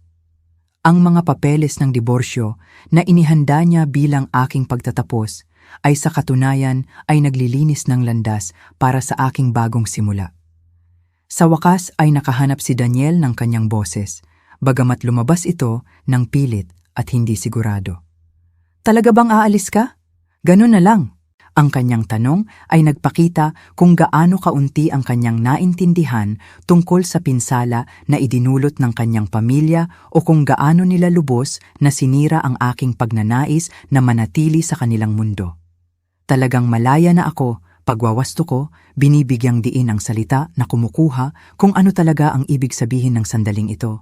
Malayang magtrabaho kung saan ako pinahahalagahan, manirahan kung saan ako iginagalang, at bumuo ng mga relasyon sa mga taong nagdiriwang ng aking tagumpay sa halip na nagpaplano ng aking pagkabigo. Ang aking mga salita ay sinusukat at kalmado, ngunit tumago sila sa ingay ng restaurant ng may surgical precision. Sinubukan ni Marisa na muling kunin ang kontrol sa sitwasyon, bahagyang tumataas ang kanyang boses. Ang lahat ng ito ay napakabilis, mahal. Marahil ay dapat mong pag-isipan ng maingat bago gumawa ng ganitong matinding desisyon. Ang paglalambing ay tila walang laman at desperado. Nagmumula sa isang taong nagbigay lamang sa akin ng mga papeles ng diborsyo bilang regalo sa kaarawan. 2 taon na akong nag-iisip. Sagot ko, direktang tinitigan siya. Bawat pagpuna, bawat paghahambing sa dating kasintahan ni Daniel, bawat mungkahi na hindi ako sapat para sa pamilyang ito, lahat ng iyon ay humantong sa sandaling ito. Tama ka sa isang bagay, Marisa. Karapat-dapat ako ng mas mabuti. Lumakas ang palakpak ng restaurant habang ang aking mga salita ay umaabot sa mga mesa sa buong kainan. Ang ibang mga kumakain ay nakabuo ng sapat na sitwasyon upang maunawaan na sila ay nakasaksi sa paglaya ng isang tao mula sa kalupitan ng pamilya. Ang kanilang suporta ay tila tunay at kusang loob, ang kabaligtaran ng kinalkulang pagtatanghal na inayos ni Marisa. Ang magandang bagay tungkol sa timing, patuloy ko, ang aking boses ay lumalakas sa bawat salita, ay ang iyong regalo ng mga papeles ng diborsyo ay dumating eksakto nang handa akong tanggapin ang kalayaan. Hindi ko na kailangang pumili sa pagitan ng aking kasal at ng aking pagpapahalaga sa sarili. Ginawa mong napakasimple ang desisyong iyan.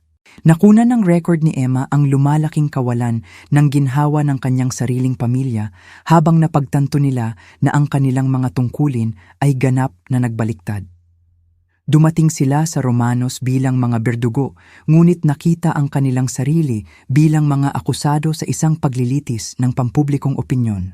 Ang mga saksi na kanilang inanyayahan sa aking kahihiyan ay ngayon ay hinuhusgahan ang kanilang pagkatao. Nakabuka ang pitaka ni Marisa sa tabi niya. Ang gayak na sobre na naghatid ng mga papeles ng diborsyo ay mukhang katawa-tawa at pambata sa gitna ng mga legal na dokumento. Ang kanyang sandata ay naging ebidensya ng kanyang sariling kalupitan na pinanatili magpakailanman sa mga video recording na magsasabi ng ibang-ibang kwento kaysa sa kanyang nilalayon. Lumabas ako ng Romanos Restaurant ng gabing iyon. Dala lamang ang aking pitaka at ang aking dignidad.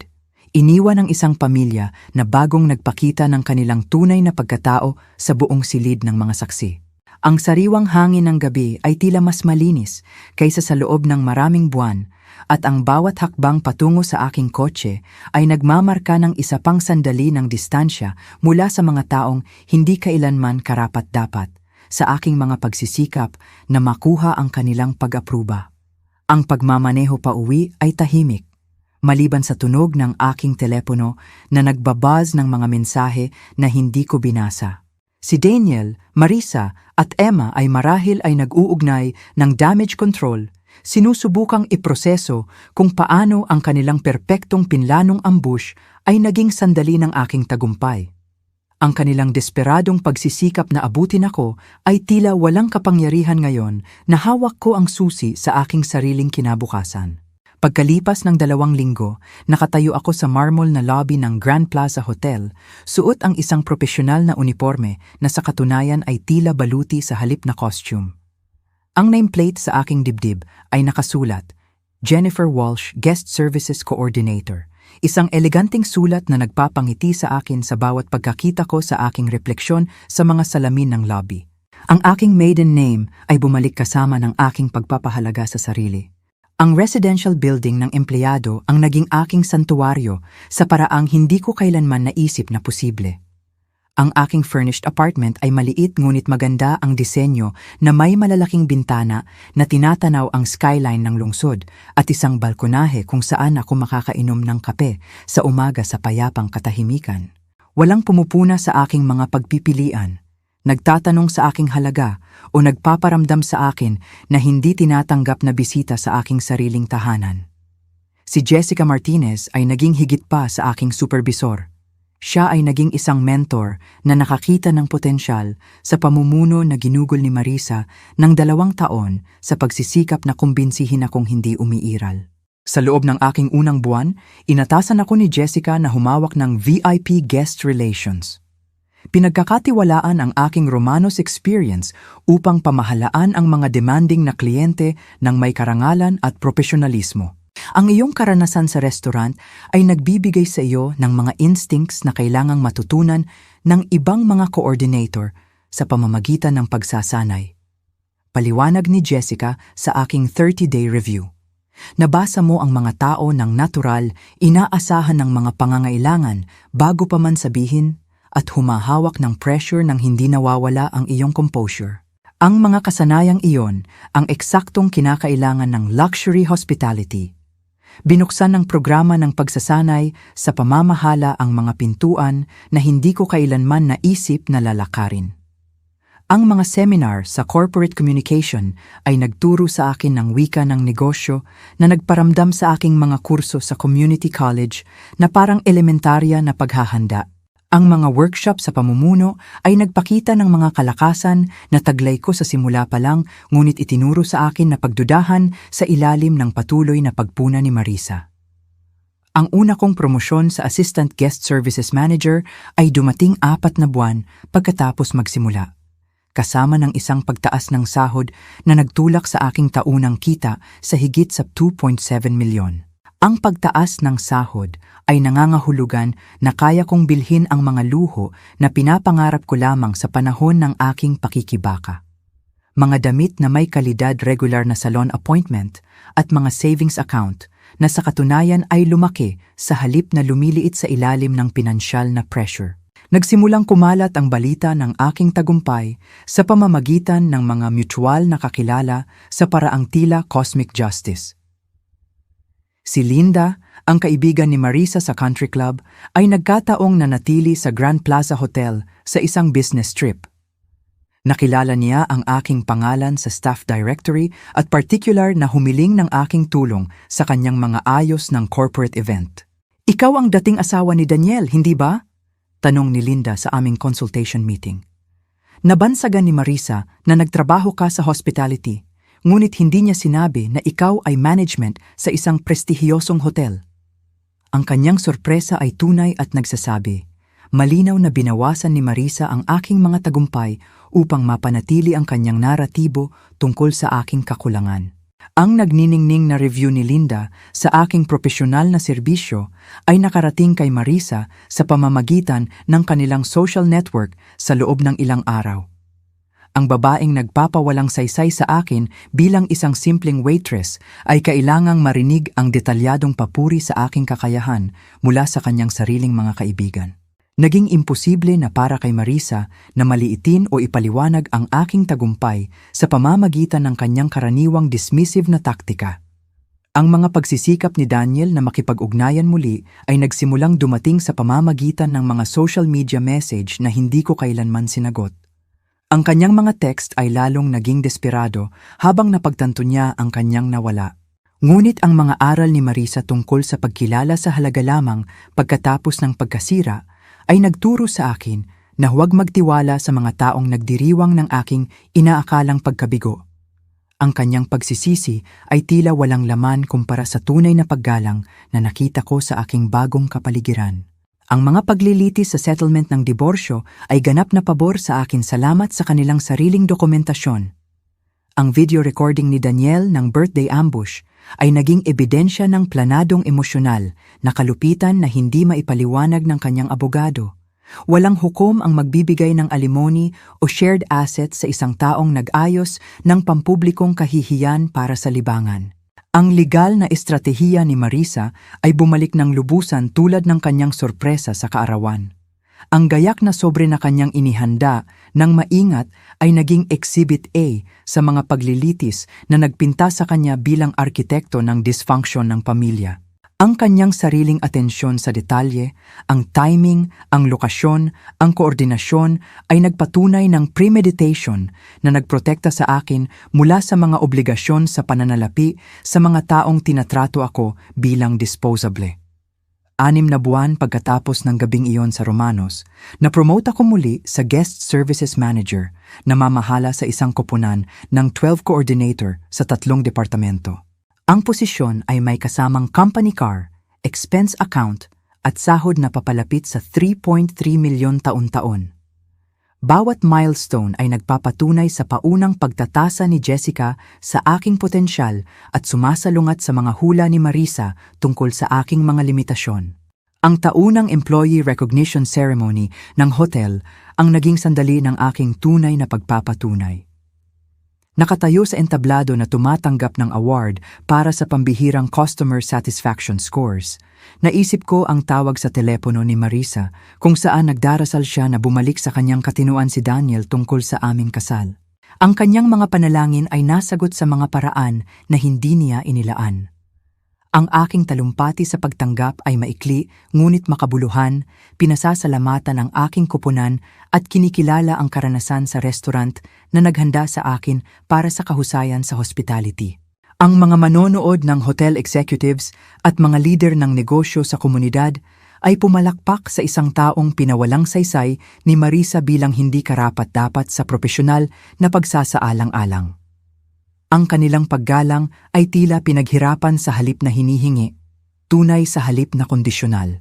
Ang mga post ni Emma sa social media tungkol sa mga ambisyosong kababaihan ay tuluyan ng huminto matapos lumabas ang aking mga anunsyo ng promosyon sa mga lokal na publikasyon ng negosyo. Ang pasibong-agresibong komento tungkol sa edukasyon at pag-unlad ng karera ay tila katawa-tawa kapag idinirekta sa isang taong nakakamit ng nasusukat na tagumpay sa pamamagitan ng determinasyon at kasanayan sa halip na minanang pribilehiyo. Ang LinkedIn connection request ni Daniel ay dumating sa parehong linggo ng aking manager promotion, nagpapahiwatig na sinusubaybayan niya ang aking profesional na pag-unlad sa pamamagitan ng mga mutual na kontak sa negosyo. Ang kanyang pagsisikap na muling makipag-ugnayan sa profesional ay tila kaawa-awa at transparent. Ang lalaking nag-record ng aking inaasahang kahihiyan ay ngayon ay gusto ng asosasyon sa aking aktwal na tagumpay. Ang pinakadakilang kasiyahan ay nagmula sa pamumuhay ng maayos ng hindi nangangailangan ng kanilang pag-apruba o pagkilala. Ang aking kaligayahan ay kumpleto at self-contained, binuo sa tunay na tagumpay at tunay na relasyon sa halip na desperadong pagsisikap na makuha ang pagtanggap mula sa mga taong hindi kayang kilalanin ang halaga. Ang paghuhusga ni Marisa ay naging hindi nauugnay sa aking kasiyahan sa buhay.